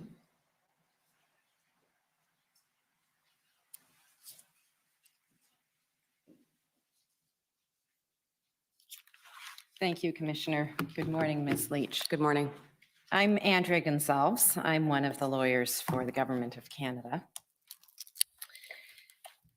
And you've told us in your evidence that you were not one of the founders of the Freedom Convoy, but you became involved because you wanted to help. Yes, ma'am. And primarily your role was fundraising, and you were quite successful with that, right? Yes. You told us you're not a trucker, you don't have a truck. I do not. And in the time you spent in Ottawa, there were obviously protesters, truckers who were sleeping in their trucks. I believe so, yes. But you didn't, you were staying in the hotels, right? I was, yes. I didn't have a truck here to sleep in. Right. And during that time, you've told us it was incredibly busy and surely exhausting for you. Very much so. Lots going on. You said you were in and out of different meetings, briefings, on various calls. You were dealing with the crowdfunding platforms, switching campaigns, for instance. Yes, ma'am. You were dealing with the funds being frozen, setting up bank accounts. That all took a lot of your time. It did take some time, yes. Setting up the finance committee and the various administrative aspects that went along with that also took portions of your time. Yes. And you were, through all of this, you've told us, constantly meeting new people. There were new people arriving all the time that wanted to meet with you. Yes, there was, yes. Yeah, lawyers, advisors, accountants. Canadians. Mr. Wilson, the other JCCF people, Mr. Eros, were just some of the names you gave us, right? Yes. And you said this was a lot of pressure for you. You felt pulled in different directions. Yeah, there was times when it was definitely very chaotic and very crazy. And you participated in many of the press conferences. You were getting put in front of cameras. Yes, ma'am. People were putting you forward as the leader. Mr. Wilson, you'll recall describing you as the spark that lit the fire. I do recall that, yes. And you also said you felt at times people didn't see you, they just saw the money. Yeah, there was times when I felt that way. And all of these dealings were consuming a vast amount of your time during the days and weeks you spent in Ottawa. Yes, yes, it was. You, I gather in all of this, couldn't leave your hotel very often. In the beginning, in the early days, no. But as the days wore on, I was able to get out and to the crowds more, Yeah, and occasionally- and get out and talk to the truckers and stuff like that also. Occasionally you spoke up in Parliament Hill. I did, yes. And you understand that the protest occupied quite a large physical geographic area of Ottawa. Yes. Yeah, Wellington right out to SJAM. Yes. We've heard Parliament south as far as Somerset. I'll take your word for it. I don't know the Don't know the streets here streets that very well well. yet. Sure enough, and the evidence is in the record. You've heard there was trucks parked in the streets by the Marquette in the Rideau and Sussex area. Yes, yes. For a period of time in the early days anyway, they were out in Confederation Park. There was an encampment there. Yes, I believe so. And the one out in Coventry Road, the parking lot at Yes, the ma'am. stadium. As well as those that were a bit further out of town, 1500 Bronson Road. Were you aware of that one? I'm not sure of the addresses, but there was some out of town, yes. You said yesterday something about 88. That would be exit 88 off of the 417? I think it's by Embrun. Embrun. Embrun, sorry. Yeah. Yeah, I believe that's the one, yes. Out in Armprior. You heard about Van Cleek Hill? Yes. Yeah. And you, with all the demands on your time, were not spending the vast majority of your time in any of those places, right? You just couldn't. I visited them, but yeah, not as much as I wanted to. Yeah. And I think I've seen you here throughout the hearing. You've been here almost daily. Yes, ma'am. And we've heard some evidence about some of the things that were going on in the protest crowds. I take it this was evidence you were hearing, information you were learning for the first time, like the threats to the mayor of Ottawa? I didn't know he was receiving threats. You didn't know that Chief Slowly had received death threats? No. You didn't know that Deputy Prime Minister Freeland had received I learned of that the other day, a couple yes. days ago, and the Prime Minister was receiving threats? I did not know. I was also receiving death threats.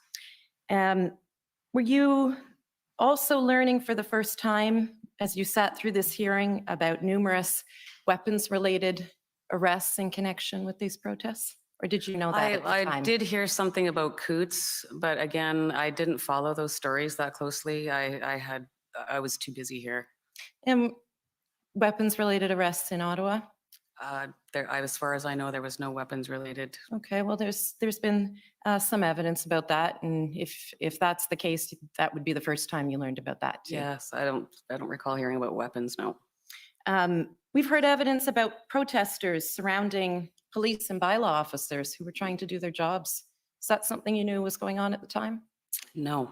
No. And this document was introduced into evidence yesterday by my friend, Mr. Diana, but no one spoke to it, so perhaps we'll pull it up. It's OPP 401819.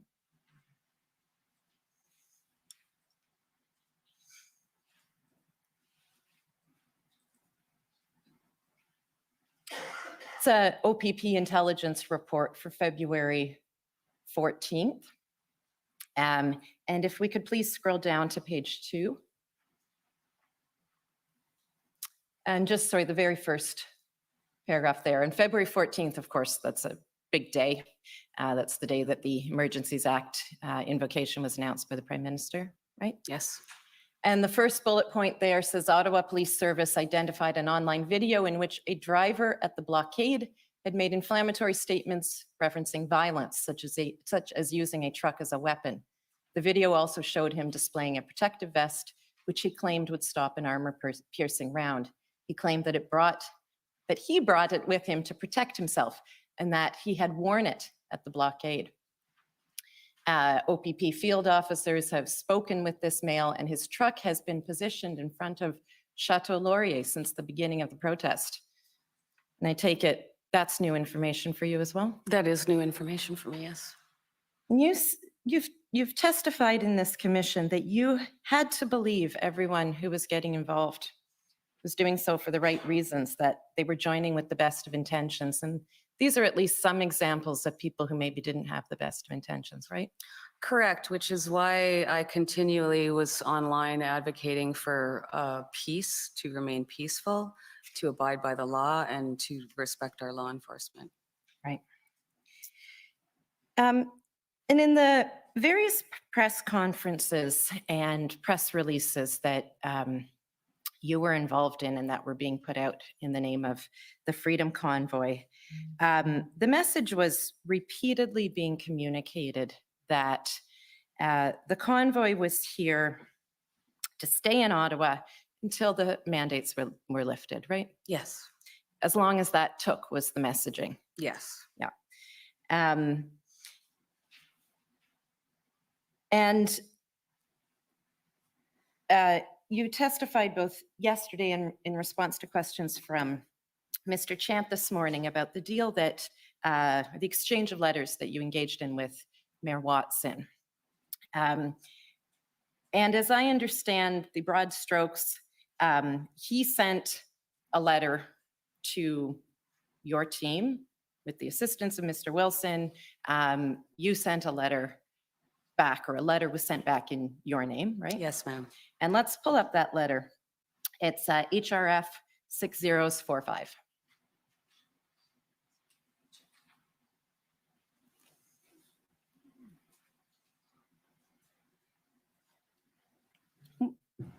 While we're waiting, or it's there, but while we're waiting for that, why did the letter go in your name? Do you know? I was president of the board of directors at that time. Okay. And the letter that's written in your name, if we just go down to the, sorry, a little too far, third paragraph starts, "We have made a plan." And you write, or the letter says, "We have made a plan to consolidate our protest efforts around Parliament Hill. We will be working hard over the next 24 hours to get buy-in from the truckers. We hope to start repositioning our trucks on Monday." And that's worded that way because at that point, the best that you could offer the mayor was efforts to get buy-in from the truckers, right? Well, we needed to go out and speak to them and talk to them about what we thought was going to be a good idea. Yes. Right. And after these letters were released publicly, we heard from Mr. Dichter in his testimony, and I believe you testified that you knew at the time from him that he had received many reactions on social media from those who were unhappy with this deal, right? Yes. Yeah. You also were aware that Pat King had immediately put out his own messaging undermining this deal, right? Yeah, yes. And it was important to you, I take it, to make clear that what had been agreed to was nothing more than moving the trucks out of the residential neighborhoods, right? It was a step one. Yeah. That's how I viewed it. It was progress. It was the more progress than we'd seen since we arrived. You, at that time, would not have put your name on any letter that agreed to a meeting if it meant you had to force protesters to pack up, end their protest, and go home, right? Sorry, can you repeat that? Yeah. Maybe I'll do it a little differently. The understanding you had with Mayor Watson was that you were going to make best efforts to help get the trucks out of the residential neighborhoods. Yes. And then he would sit down with you for a meeting. Yes. you were not going to agree to a meeting if it meant you had to tell all those truckers, get out of Ottawa, end your protest, go home. Sorry, can you repeat that again, please? You did not, and you would not have agreed to a meeting with the mayor if the condition for that meeting was that you and other leaders would have to tell the protesters, get out of Ottawa, go home, end your protest. Well, that would have been something that we would have had to talk about. That's a what if. And when you messaged this deal, you remember Mr. Wilson drafted up the Freedom Manifest that was going to be used to help communicate to the truckers what exactly they were being asked to do and what the deal Yes. was with the mayor, right? And so let's pull that up. That's HRF 401285.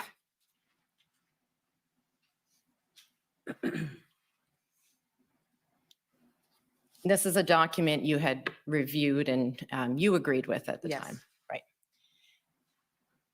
And in the fourth paragraph, what you're communicating here is we have to stay in Ottawa for the long haul to reach our destination. Just like we do every day with our routing logistics, we have to plan for the road ahead.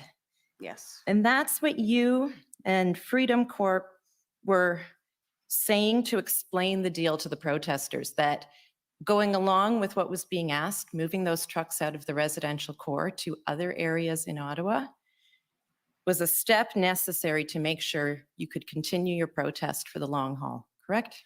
Yes, we definitely would have loved to have stayed and continue to protest peacefully.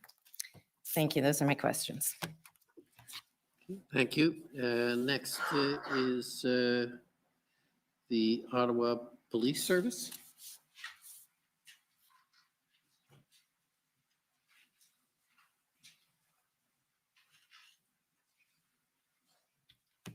Good morning, Commissioner. Good morning, Ms. Leach. My name is David Michikowski. I'm a lawyer for the Ottawa Police. Good morning. You've been very clear in your evidence that it was your intent to plan a peaceful protest, correct? Correct.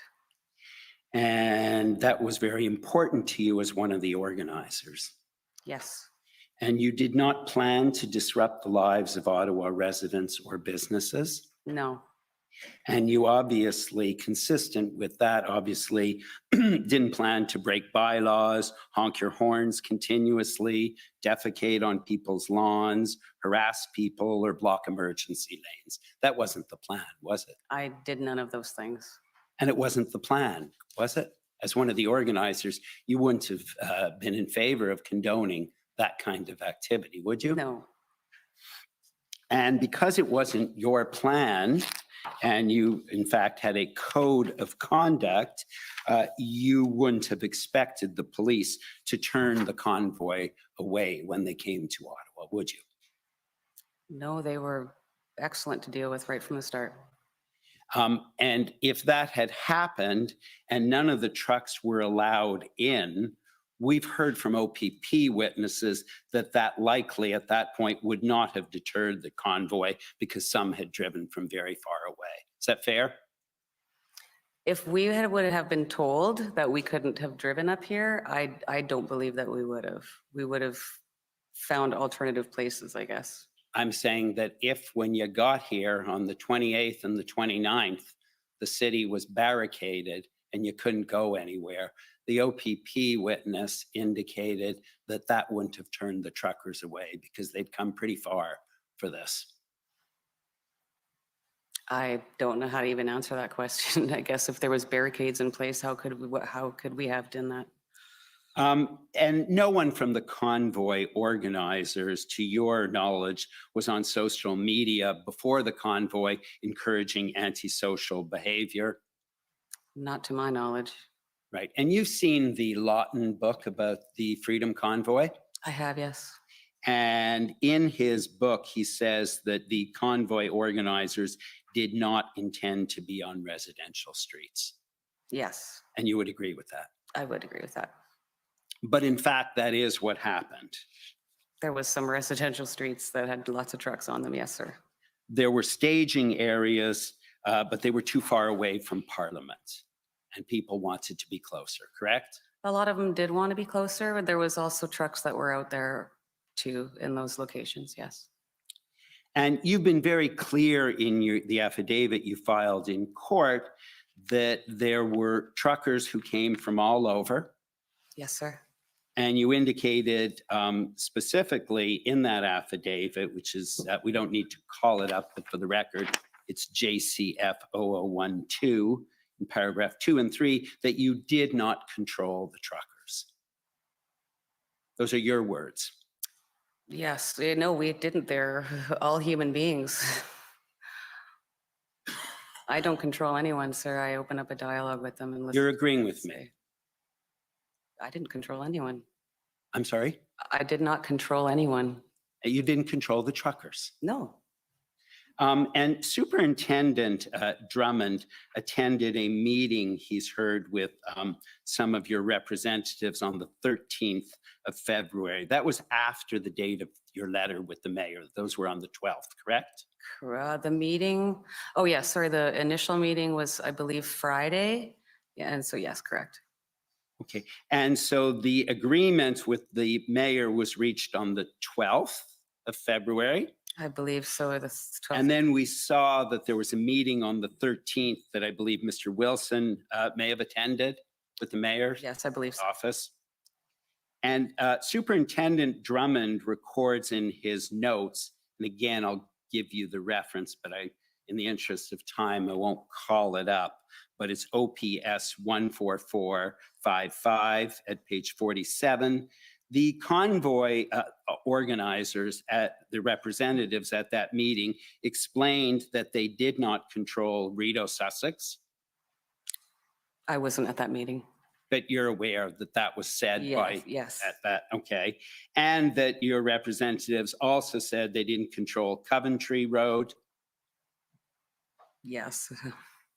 And so and they also said they could not be certain if the truckers there would move. That's correct, I believe, yeah. And even for those groups whom you did have some control or influence on, I guess influence, we've heard that truckers are pretty independent-minded people. Yes, they are. They can't be made to do what they don't want to do. Yeah, I guess so. And in addition to not controlling the truckers, you also did not have control, obviously, of the protesters on the street and whether they could block trucks moving, for instance. We didn't have control, but we worked very hard and very diligently with the gentlemen and women that were down there to open up a dialogue and assist them in opening up that intersection. And in fact, we heard about a previous effort by Mr. Wilson and Ms. Chipiuk on February 10th at Rideau and Sussex, where police were going to move the barriers so trucks could move, but the crowd dynamics got in the way and the crowd stopped the trucks from moving because they didn't trust the police, correct? I was down there also, yes. You were there as well. And so you saw that and you agreed that that would be dangerous then. I didn't feel like it was dangerous. There was a large crowd presence there and I think they were feeling that they had been lied to by the police. There was a lot of mistrust there. And they were down there singing "O Canada" and chanting freedom.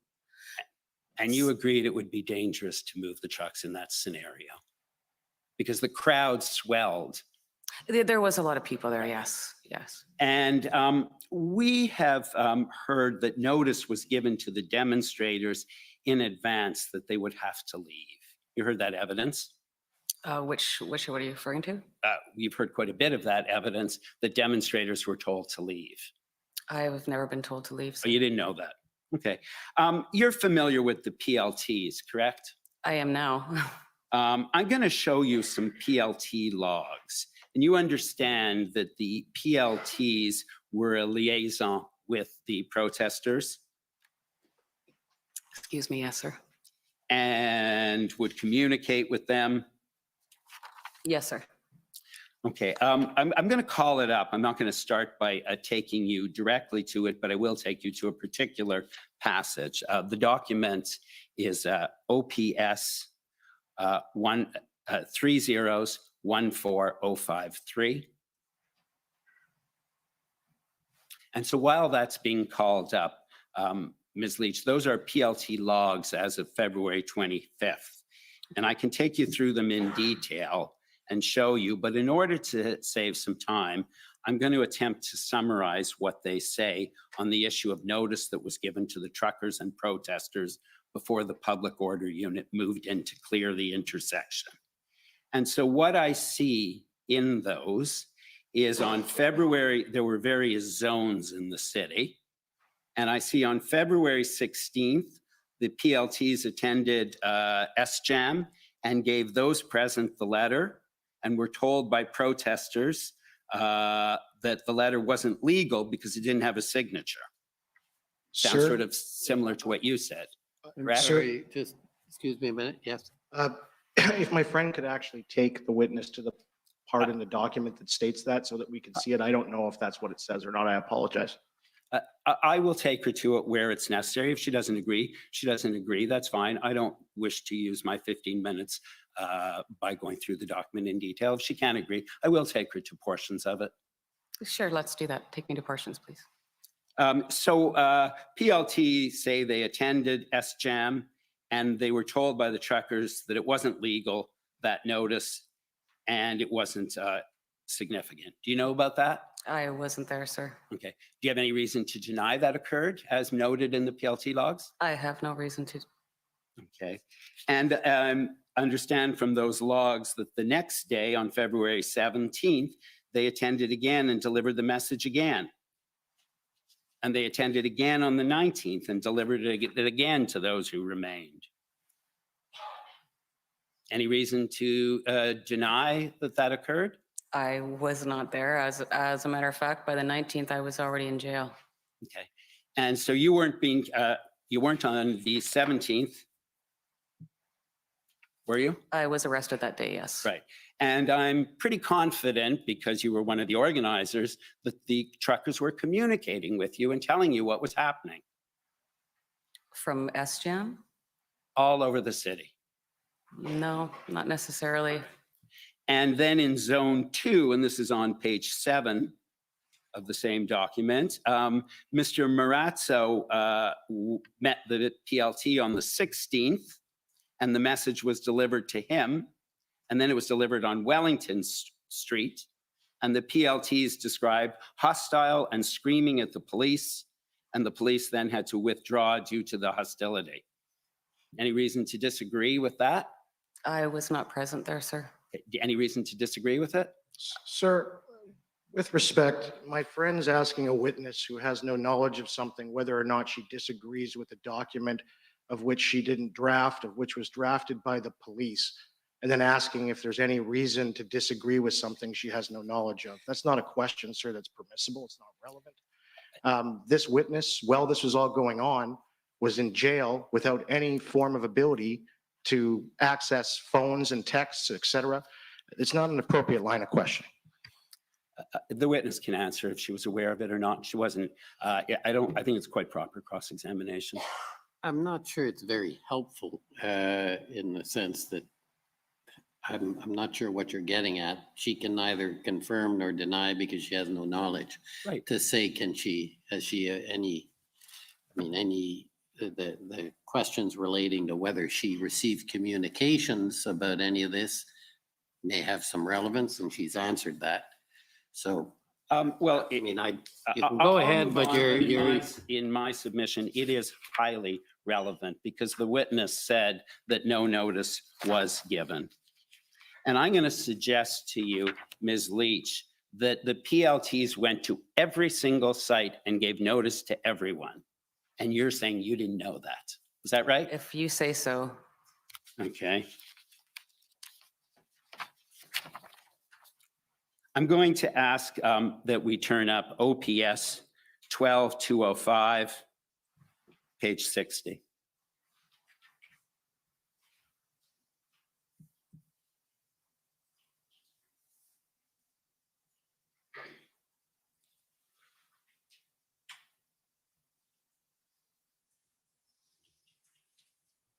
Yeah, just at the top where it says Swiss Hotel.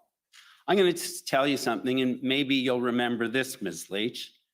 PLT Peace Jim and OPS PLT Meg attended Swiss Hotel and met with Leach and Bulford and O'Connor. Message was delivered and explained. All parties were upset, and Leach was crying in regards to how unfair she felt this action was. PLT advised them to depart and message this out to others.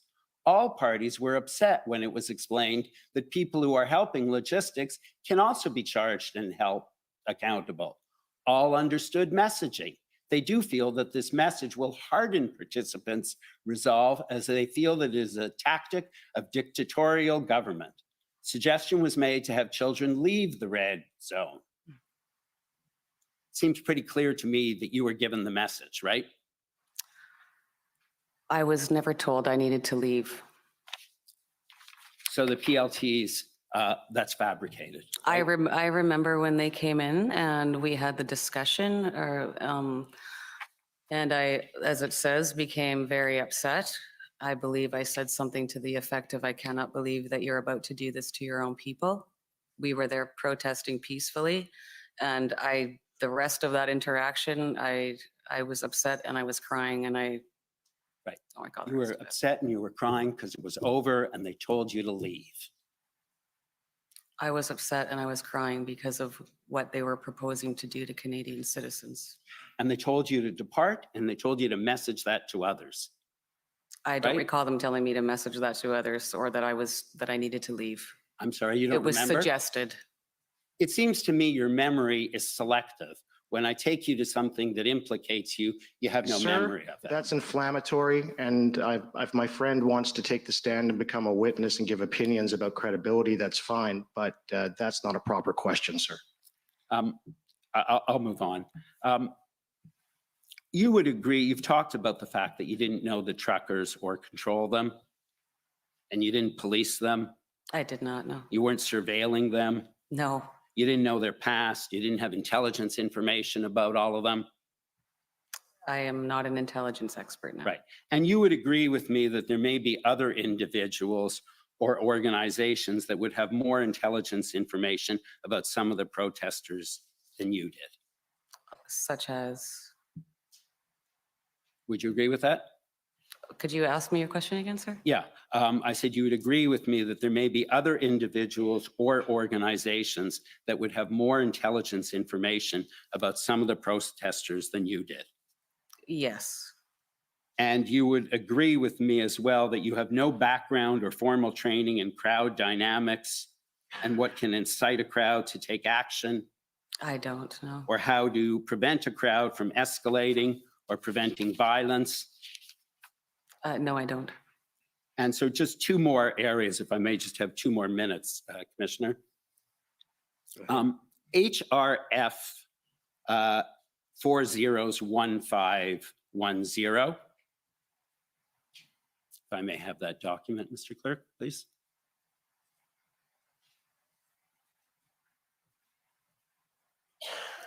Is an email from Eva Chipyuk. Eva Chipyuk was one of the convoy lawyers. Yes, sir. And so this is on February 15th. She indicates, and for some reason we have not been given the attachment, although we've been told that solicitor-client privilege was waived. But in the email it says, I've drafted something on the right to protest and have taken a very cautious approach because I don't exactly know what the emergencies orders are. But it's my understanding that they can limit the right to protest. And while that can be challenged in court, at the moment, people who do not comply may be arrested. I think if we're advising people, it's important to let them know all the risks they're facing and let them make their own decision. You've seen that from one of your lawyers? I've seen it since in these hearings. So 2 possibilities. Either your lawyers didn't give that advice to you, or they did give that advice to you. Sir, there's individuals CC'd or that emails too. She's not in it. And then the next day, or just in 2 days, she's not, like, you should first ask her if she got the email. God. Sorry. I'm sorry, my friend will have a chance to examine. This is quite proper cross-examination. Yeah, I think it would be helpful to know if she received the email before you questioned her on it. Okay, I will get to that, but there's a reason why I'm asking it in the way I have. Okay. So 2 possibilities. Either your lawyer didn't give you that advice, or you did get that advice from someone. I did not receive this email, and I don't recall. As I said, there was a lot of chaos. We had a lot of conversations. I can't recall. Okay, so you don't recall whether your lawyer gave you that email or not. I don't believe I've seen it before. Okay. And I understand that you've been charged with several criminal code offenses, correct? Mischief, obstructing justice, counseling others to commit mischief, intimidation, correct? That's correct. And I understand, you understand that the purpose of this inquiry is not to determine your guilt or innocence, correct? Of course not. And you've received disclosure of documents from the Crown, or partial disclosure, I believe you said? Yes, I have. And you understand, because the criminal process is ongoing, there's a case called WAG. And so as a result of that, you understand that I am not allowed to rely on documents that are part of the criminal brief, the Crown brief in this proceeding. You understand that, correct? If you say so. Again, this is a new world to me. And so you understand that if that's the case, I may not be able to challenge some of the statements you've said. Sir, correct? my friend's arguing a don't. principle of law. I am not familiar with this system, so Okay, if I may just ask one final question then. You talked about concerns for safety, correct? yes, And that would include concerns for officer safety. absolutely. And so we've heard evidence of police officers being swarmed by protesters. And I assume that you would be concerned about that. I never witnessed that, but that I would be concerned. Right. But you don't have sufficient control over the truckers or the protesters to prevent that if that's occurring, I correct? don't control anyone, sir. Thank you very much for Thank you. answering my questions. Thank you. Next is counsel for former Chief Slowly.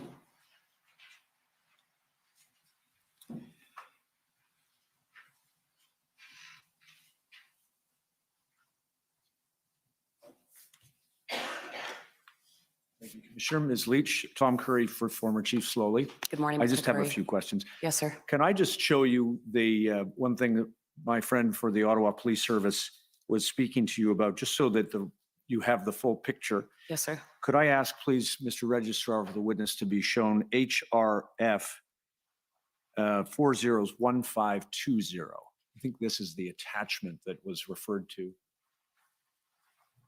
Just in case this helps your recollection, what is being projected now is a document with the title, The Right to Protest. And have you seen it? I appreciate you're going to take a second to look at it, but just let us know, please, if you have seen that memorandum before. I don't recall seeing this attachment, no, sir. Okay. And I gather from the record that it is the attachment to which Ms. Chipiuk's email, or that was along with Ms. Chipiuk's email, and refers to the limits of the right to protest that were expressed in that cover. But that's not something that you saw or heard of. I don't believe so, no. It does not look familiar. Thank you. Just a couple of things, and if I could, one of the things that the commissioner has to consider is recommendations about dealing with the Emergencies Act, and presumably perhaps even the right to protest and some of the limits that we've heard about. Can I just have a couple of additional facts from you? You and Mr. Barber met, I think you told us, on the 24th of January to begin the trip Yes, that is correct. here Yes. and you left from Redcliffe. Redcliffe, Alberta, yes. And arriving in Arnprior the 29th. We got into Arnprior the evening of the 28th, I believe, the Friday evening. I believe that was the 28th. 28th, Ottawa the 29th. Yes, sir. And what I'm interested in knowing is, of course, first of all, the numbers of protesters exceeded your expectations. Is that fair? Yes, Wildly exceeded? yes. And I think you told us that you imagined that you might be able to raise $20,000 for this convoy. And of course, the financial commitments that you garnered were far in excess of that. But then in terms of the numbers of protesters who you considered, and I presume Mr. Barber considered in his conversations with you, were not in the numbers that filled up the streets of Ottawa in the way that you found them on the 29th. Is that fair? Oh, sorry, could you repeat that? Sure. Your expectation when you got to Ottawa, you saw far more people than you believed would be in attendance. Yes.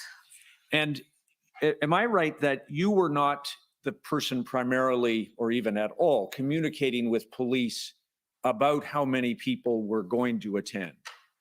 I don't believe so. I know the road captains were in constant communication with law enforcement, though. Got it.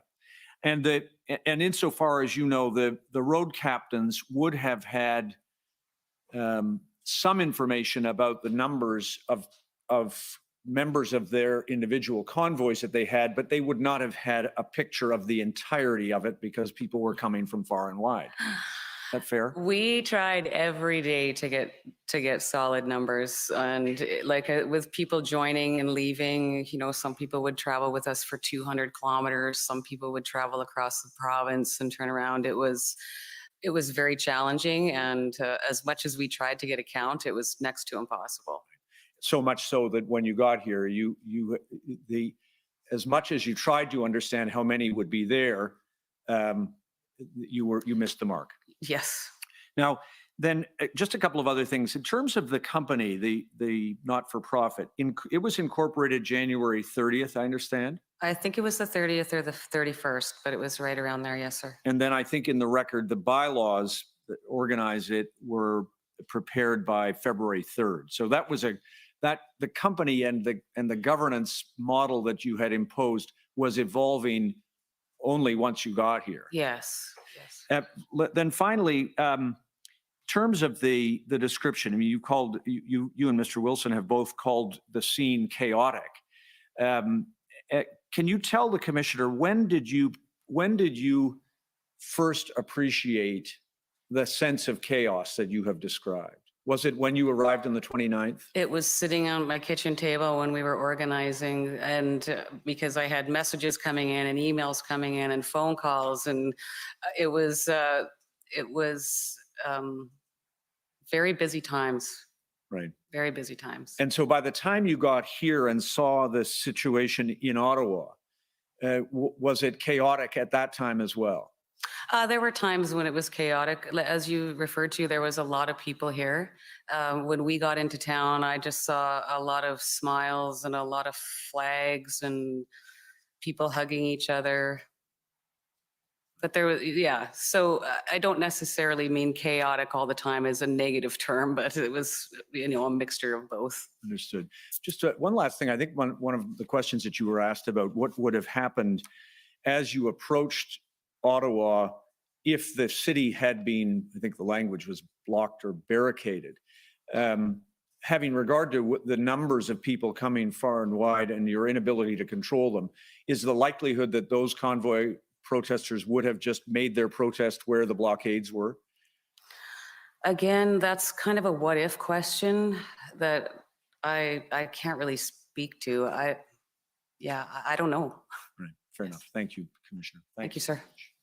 Thank you. Next is the City of Ottawa. Alyssa Tompkins for the city. The city has no questions for this witness. Thank you. Ontario Provincial Police. Good morning, Commissioner. The OPP have no questions. Thank you. Democracy Fund, JCCF, Citizens for Freedom.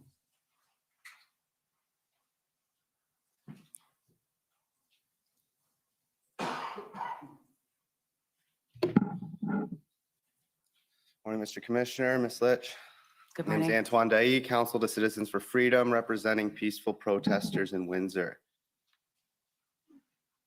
Ms. Lich, in yesterday's testimony, you indicated that at the beginning you were tasked with some of the fundraising and that you thought that a fundraising goal of $200,000 was way too much and that you expected maybe $20,000 in donations. Is that correct? Yes. And that you certainly did not expect the level of financial support that the convoy did receive over that period of time. Is that I correct? think we were all quite shocked about that, yes. Perfect. Do you agree that many Canadians who were unable or otherwise unwilling to go out and protest in the streets instead donated to the convoy as a tangible demonstration of their opposition to the government mandates? I do, and I remember saying, I think it was maybe to Mr. Wilson, that it wasn't even about the money, it was about the statement behind the money. Right. And so is it also your understanding that contributors to a GoFundMe campaign may leave a message of support when they donate? Yes, And did you review some of those statements of support? very briefly. I did scroll through some, yes. But so then based on your experience, would it be fair then to characterize the act of donating to the convoy's fundraising efforts as a form of political expression? I would. And encouragement and support. I think as it grew, people wanted to be a part of it in any way that they could show support. And that was one way that people that couldn't attend or be on an overpass or drive to the side of the highway were able to support. Understood. And is it true that the GoFundMe campaign for the convoy was active for less than a month? Yes, yes, it was. And were you ever made aware that the convoy's fundraising campaign in that limited amount of time enjoyed more donations from more Canadians than the Liberal Party of Canada did in either 2020 or 2021? I believe somebody had mentioned that. So we're Yes, talking about yes, large amounts of money yes, here, right? Yes. And are you aware of any other grassroots fundraising campaign which has raised comparable amounts of money since March of 2022? Not to my knowledge, but I haven't also looked any up. Fair enough. Yes. And lastly, we heard about some of the conditions and restrictions that you are now subject to while you wait for your trial next year. In addition to those conditions, how many days have you spent in jail since you started fundraising for the convoy? 49 days in total. Those are my questions. Thank you. Thank you. Okay, and now for the convoy organizers. Sir, I'm wondering if we can take the morning break a little early. I have to talk to 3 separate lawyers behind me about certain areas of examination. If we could take the morning break, I'd be very much appreciative. Only if you make the commitment to have a focused questioning so that it's useful use of the break. Absolutely, sir. Okay, well, we'll take the break early then. Take 15 minutes, please. The commission is in recess for 15 minutes. La commission est levée pour 15 minutes. Pretty nice of the commissioner to do that there, wasn't it? Give that break early. I am liking him. I am liking the commissioner. You know, there's a couple little things, the mask, the Liberal question that he dodged. Well, he's not needs to answer questions, but I like him. He's not making me feel uncomfortable. Let's put it that way. He's not making me feel uncomfortable. We'll see after the report how I feel, but right now he's not making me feel uncomfortable. Who is making me feel uncomfortable is David Wazia, whatever. Holy moly. Ottawa Police Services. David M. Dude, are you and Paul Champ vying for the worst lawyer trophy here? That was not cool, man. We're all seeing that same theme, aren't we? That they're trying to say that for some reason a single organization or group of leaders, a single one, is responsible for 100% of people. Tamara, thank you very much for not, losing your cool and just sticking to the I don't control anyone narrative, because that's the truth. We don't control anyone. And through the OPS's questions, are they not asking or demanding or requiring Canadians to be totalitarian against each other?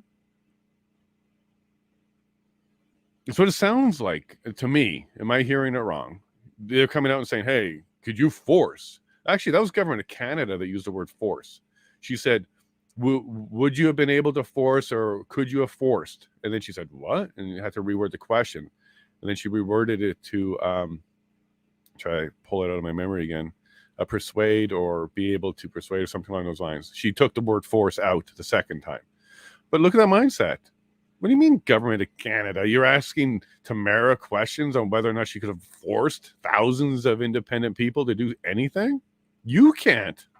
You can't, Canada. What are you doing? What's with that mindset? Force to leave? And your question with OPS, it looks like you guys really think that when a protesting group is now legally responsible for finding out who's there, their backgrounds, what other intel do they have? What a really weird question from David to say, are you aware that there's other people and organizations with more intelligence and information on intelligence than you may have access to? David? Is the sky blue? What kind of question is that? What do you mean? Are you aware that there's other people that know more about you or more about stuff? Of course. This is a amateur protest. What are you expecting them to do? Set up their own convoy intelligence agency and they're going to start background checking anybody that sends a donations or says Hong Kong? Wow, you are incredible. Both of you OPS and the government of Canada, incredible. The people that had the smartest questions today so far has been the City of Ottawa and OPP by saying we have no questions. Those are the smartest questions so far, because for what? You're literally questioning a peaceful legal protest participant. Wow, this is blowing my mind. Either I'm in a bubble, I'm in a bubble here with you guys, or they're just really, really stretching and really trying hard. Sorry, David really frustrated me with some of his questions. I don't know, saw me flailing in the background and stuff like that. But wow, he had nothing. He shouldn't have been up there. He didn't pull anything out other than making it look really bad for him. Putting documents in front of her that she's never seen or had access to and saying, hey, you agree with everything people are talking about in here? Good job, Brendan. Like, it's incredible. And of course, you wouldn't see a lot of this in a court. There's obviously a lot of flexibility here. Hearsay, speculation, that was happening on day one.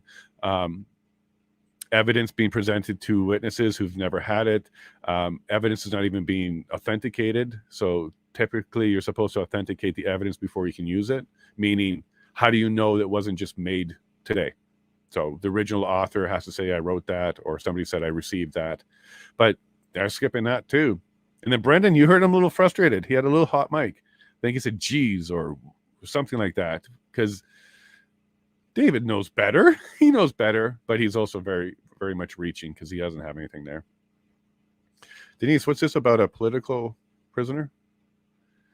Sorry, I got a couple starred ones I want to go to. So sorry there, Jim. I'll put you up there. I'm catching up fast, skipping through repeated testimony. I'm up to. And Jim, another secret is put it at double speed. You can play it at double speed. So if you don't mind hearing a lot faster, you can get through it even quicker. I want to go to this question from John.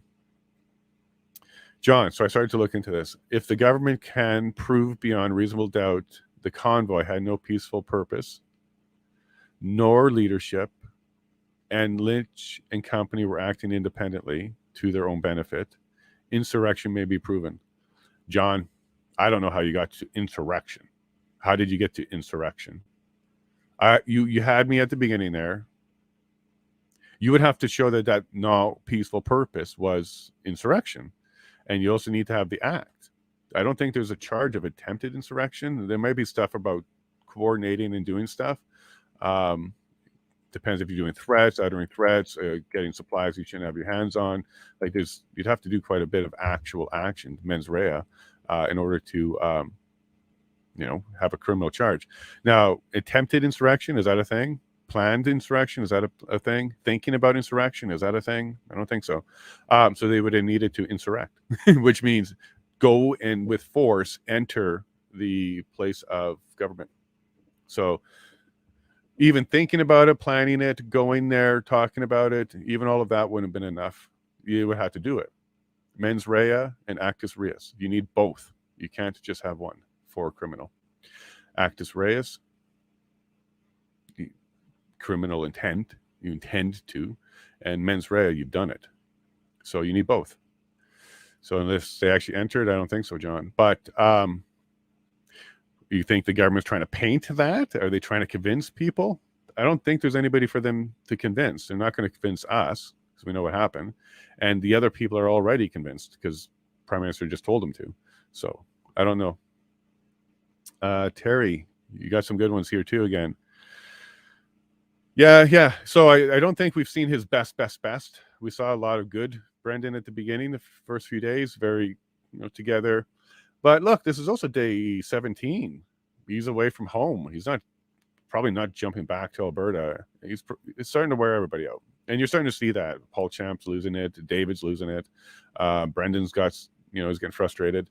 And also Brendan's frustration, Terry, is going to be around the fact that this is not normal. You're not supposed to talk about evidence like that. You're not supposed to talk to witnesses like that. A lot of this is not normal. He's used to a lot more decorum inside of a court than what he's seen. So it could ruffle his feathers a bit too. We'll see problems with apologizing. 100%. Yeah. So we were talking about apologies for Paul Champ. He really should have started the day with an apology to the commission, not the commissioner, not an individual witness, not even to just the commission, because he did disrespect the commission a few times already. He's just not built that way. He started off, it looked like kind of sweet. He was being nice, but that is a tactic. I think some of you recognize that. You butter them up, flip them.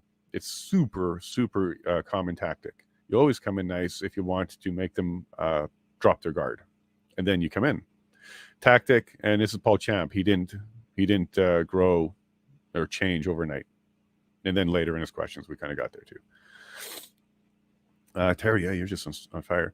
The main issue of contention, the camping on the streets. Yeah, so Terry, you're going towards that. Well, homelessness isn't illegal. And that's what Bear Hug said when they did their protest. So in 2019, when they're doing their protest, I'm homeless. It's not illegal. I can sit right here all day long. I'm homeless. You can't force homeless people. You can't force anybody. So that's an argument. And then having what you would call a docile or a place of docile where you can live and sleep and feel secure. That would be inside the truck. That would change the dynamic, Terry, because that wouldn't be homelessness anymore. That would be far closer to camping, like you're putting on here. But I think you also mentioned later that even if that is the case, it's not EA-able, for sure. A bunch of people camping, that's not national violence. You're right. So I kind of talked about this before, because this government of Canada said force, and then she changed it to best efforts. Right. And even then, why is it the responsibility of Tamara to even use best efforts? Why is it her responsibility to pass on the request or the desire of someone else? You see this mindset of this Canadian government. It's kind of weird. They're not really into persuading and negotiating. They're into demanding, forcing. She likes that word. There we go. The disconnect. So here, Azario, right. They didn't have anyone they can meet with. And well, listen, it's so what the government's argument is we couldn't find a suitable figurehead. We couldn't find a suitable person, an individual that we can talk and negotiate. That's not a prerequisite for how you deal with protests. Not a prerequisite. They can connect with every single person that they have to. And quite frankly, I think the thing that is we keep overlooking here is the sheer volume and the sheer length of what was going on, and the sheer drive, like everybody from coast to coast all over, should have been an indicator that this is really important. We should be listening to this. Okay, we may have a hot mic because I don't think it's been 15 minutes yet. So let me just put that up. So if you can hear that, I apologize. Actually, there you go. Now you're not hearing it, but it's in my ear.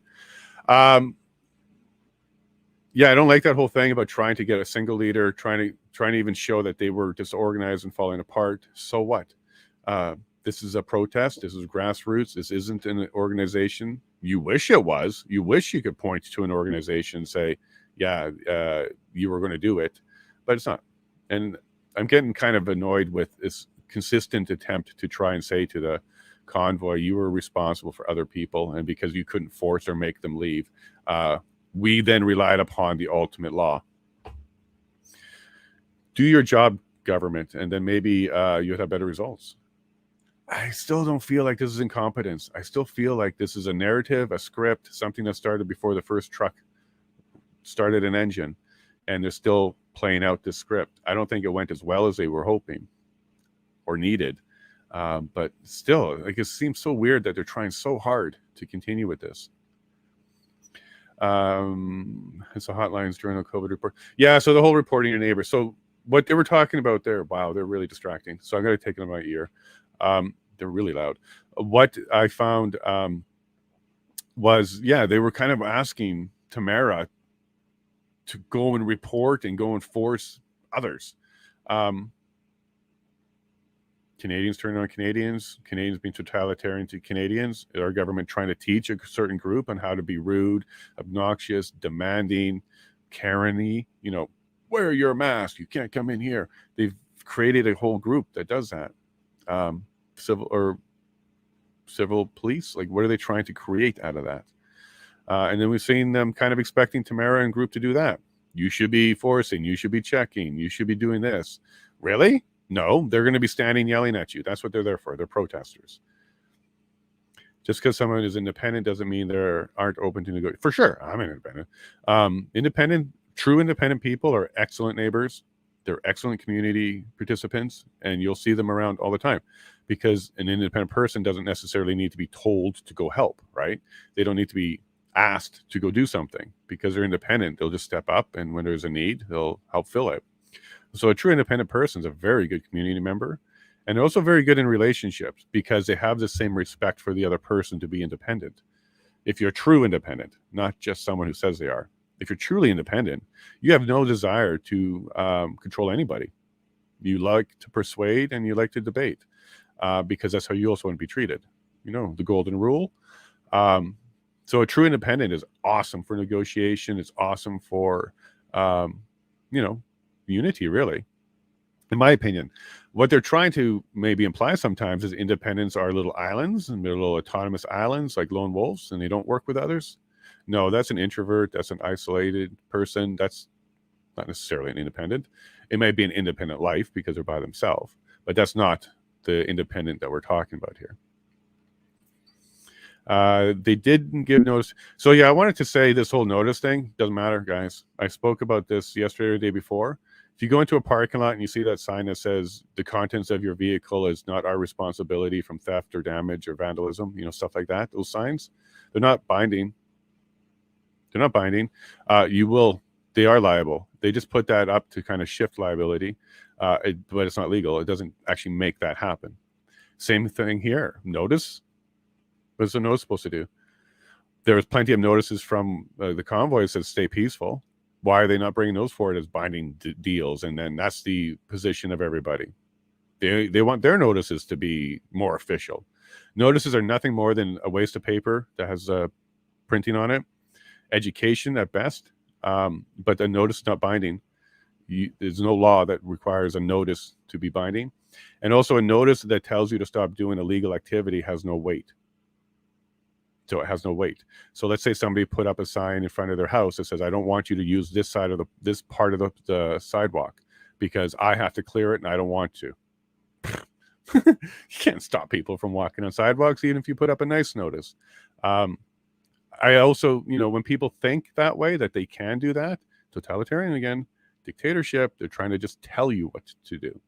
So they're harping on this notice. You saw it, everybody saw it, nobody listened to it. Yeah, you sound like a very annoyed parent.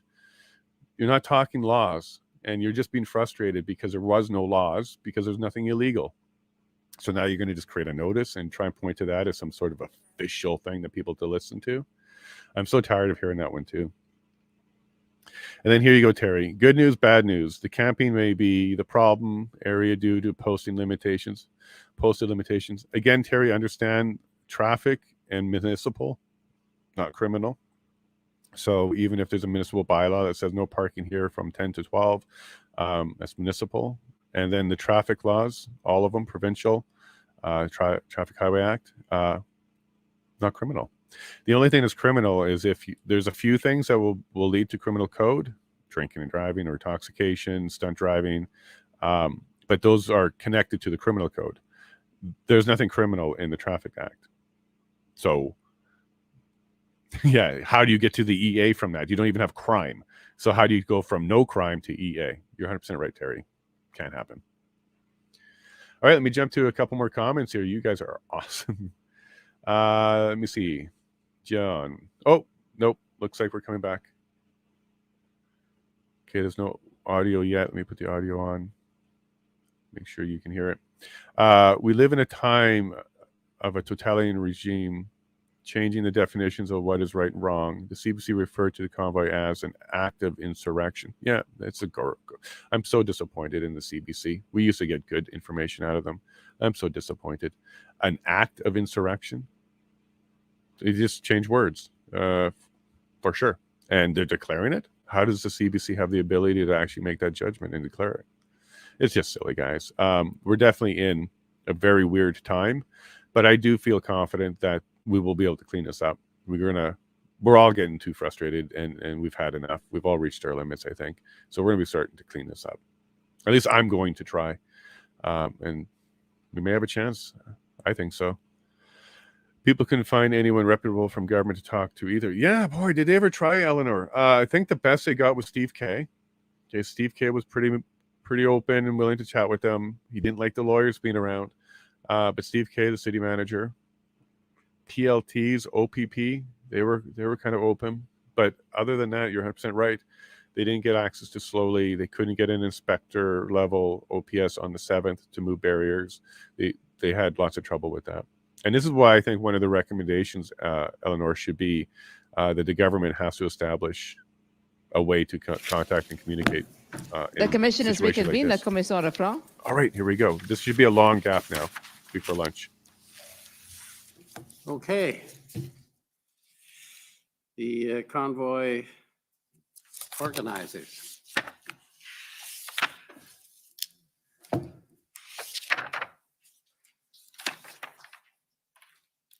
Good morning. For the record, Brendan Miller, appearing as counsel for Freedom Corp, and I think you know who I am as I'm your lawyer. Good morning. So I just want to start out with some just general question. At any time during the protest, had you been given a court order injunction to move the trucks or leave or what have you, what would you have done and how would you have acted? I would have obviously followed the injunction. I never intended or came here to break the law. I would have asked if there was a way that we could remain, if there was anything that we could work out so that we could remain and continue our protest. Okay. And you heard yesterday the evidence from Mr. Dichter, did you not? I heard some of it, yes. Right. And he testified about not knowing about the deal that the Convoy Corp or Freedom Corp and the board were going to enter into with the city. Do you have any comment about that? I believe he was obviously not able to attend because he was in a cast, but I believe we had dialed him in on the phone to be present at that meeting. Right. And so at that meeting, what was discussed? I believe that was the deal with the mayor. Okay. And what, if any, board members objected to the dealings with the mayor? I don't recall anybody objecting to it. Yeah. And you heard him give evidence that the board members were scared of the lawyers and what they were dealing with. Do you have any comment in that respect? That was news to me. Okay. Have any of the other board members expressed such a fear to you? No. Okay, thank you. My friend, Mr. Champ, discussed with you at length the injunction, when you should have known you should leave. And though I haven't given notice of this, I'd like to bring up document HRF 00000073, which is the injunction order from February 7th.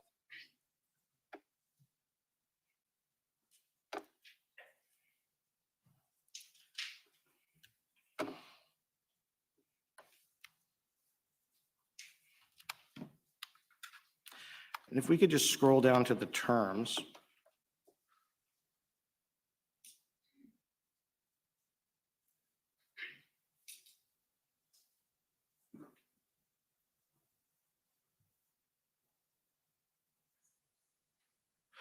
Right. And so if I can just direct you to paragraph 7 of the injunction. Can you read that? Yes, sir. And what's your understanding of the injunction in this order at the time when it was obtained? My understanding was that so long as we remained peaceful and complied with the order, we were permitted to stay. Right. And then there was a subsequent order, and I understand that term, which states that provided the terms are complied with, the defendants or other persons remain at liberty to engage in peaceful, lawful, and safe protest. I take it that that term was in that order too. Is that correct? I'm sorry, what, I didn't hear all that, sorry. I apologize. I'll speak up. The term at term 7 there, where it says that it's provided the terms of the order are complied with, the defendants and other persons remain at liberty to engage in peaceful, lawful, and safe protest. I take it that was in the following injunction order as well. Is that right? I believe so, and I think that was February 16th, but I'm not sure. Thank you. And so my friend with the Government of Canada discussed with you what your knowledge was of violent offenses, et cetera, that was going on in Ottawa at the time. If Mr. Register could bring up the document we just discussed, POE.HRF, a whole bunch of zeros, 2.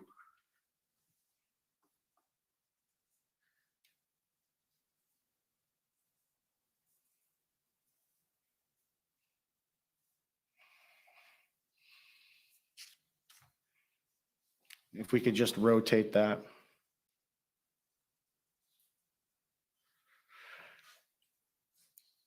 And so the coloring on this is gone, and this is already in evidence, but between the date of the beginning of the protest and the invocation of the Emergencies Act, there was a total of 4 violent offenses individuals were charged with in that time period. Did you know any of those individuals?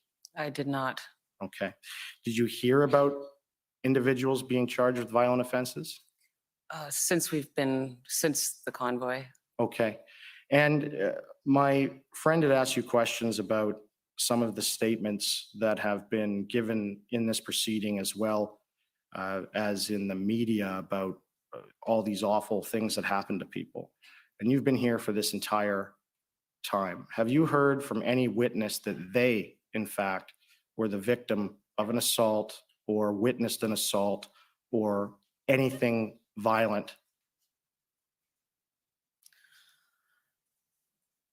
The only thing that I've seen and heard was not violence on the behalf of protesters. It was the video footage that I saw when the crackdown came. Could you agree that if there were victims of actual violence, given that they know who's charged, it would have been relatively easy for those witnesses to be procured to testify before this commission? David. I withdraw. For the Withdraw. Ottawa Police. I withdraw. Now, I just want to talk with you about the letter and some of the reactions that you got from some of the protesters. Of course, we know that Mr. Dichter didn't appear to like the letter, and Mr. King didn't appear to like the letter. What was your general responses that you were getting at the time with respect to the letter and the deal that was going to be done through the city? Well, I can't speak to other places. I know that we printed off that letter and I went out to 88 and spoke with the gentleman that owned the property out there and some of the truckers that were there. Their response was very positive. I think that everyone felt that, as I stated earlier, this was a step 1. Okay. And again, what was the sort of responses, though, that you were getting on the street from some of the truckers after that deal was announced? I don't remember. Can you remember if was there some negative responses? Was there some positive responses that you personally witnessed? I didn't witness any negative responses, no. Okay. And I understand that Mr. Marazzo, as you sat through his testimony, he stated that the purpose of the meeting and the goal of Freedom Corp and its board was not really to get a deal with the mayor, it was to, or to a meeting with the mayor, but it was to get this deal to make things work peacefully. Can you elaborate on that? Can you repeat that, please? So the actual goal with respect to Freedom Corp as well as the protesters that you were representing, their actual goal was not to achieve a meeting with the mayor, but it was to deal with this in a peaceful manner. Can you elaborate on that? Yes, well, that was obviously our goal, and again, to get the trucks off the residential streets. We were hoping to find a way that the trucks that did have to move their vehicles out of the city would be able to come back in and continue the protest. And again, we felt it was a step in the right direction, and meeting with the mayor was not one of my goals, but I thought, again, it was a way to open some dialogue with somebody in a position of authority. Okay. And just on my last point here, part of this commission is about coming up with recommendations and things like that. I take it when you came into Ottawa, and we've heard evidence that a lot of the truckers were directed where to park, and that's where they kind of stayed throughout the proceeding or throughout the protest. Mhm. And so there is this issue in what I refer to and what's referred to in some of the jurisprudence is a speaker's corner. Have you ever heard of that? I don't think so. Okay, it's a place, a location in a government area, particularly out front of Parliament or where have you, where protesters are permitted to go, and it's a designated area for protest. Okay. I take it when you were trying to get the protest moving, most of the protesters were wanting to get onto Wellington because it's in front of Parliament and they were protesting the federal government. Fair? Correct. All right. And what is your understanding of the current state of Wellington today? I believe it's blocked off. Right. And if that area that's blocked off became a speaker's corner where individuals at any time could go and protest the federal government, what are your thoughts on that? I think that would be a good idea. I think Canadians have a right to exercise their democratic rights, and they have a right to have their voices heard. Right. And my friends from the government of Canada put to you a whole bunch of evidence that you weren't familiar with until you got here with respect to threats. Can you elaborate on any of the threats you've received, ones that you know members of the protesters received, as well as the legal counsel and even any of the legal counsel in this room since this proceeding started? I know, well, I heard when I was at the ARC that the ARC was receiving death threats against me, which is one of the reasons why I left that location. I have messages on my phone from an Instagram account from a young man that wanted to not just shoot me, but also shoot the rest of the protesters or the convoy organizers.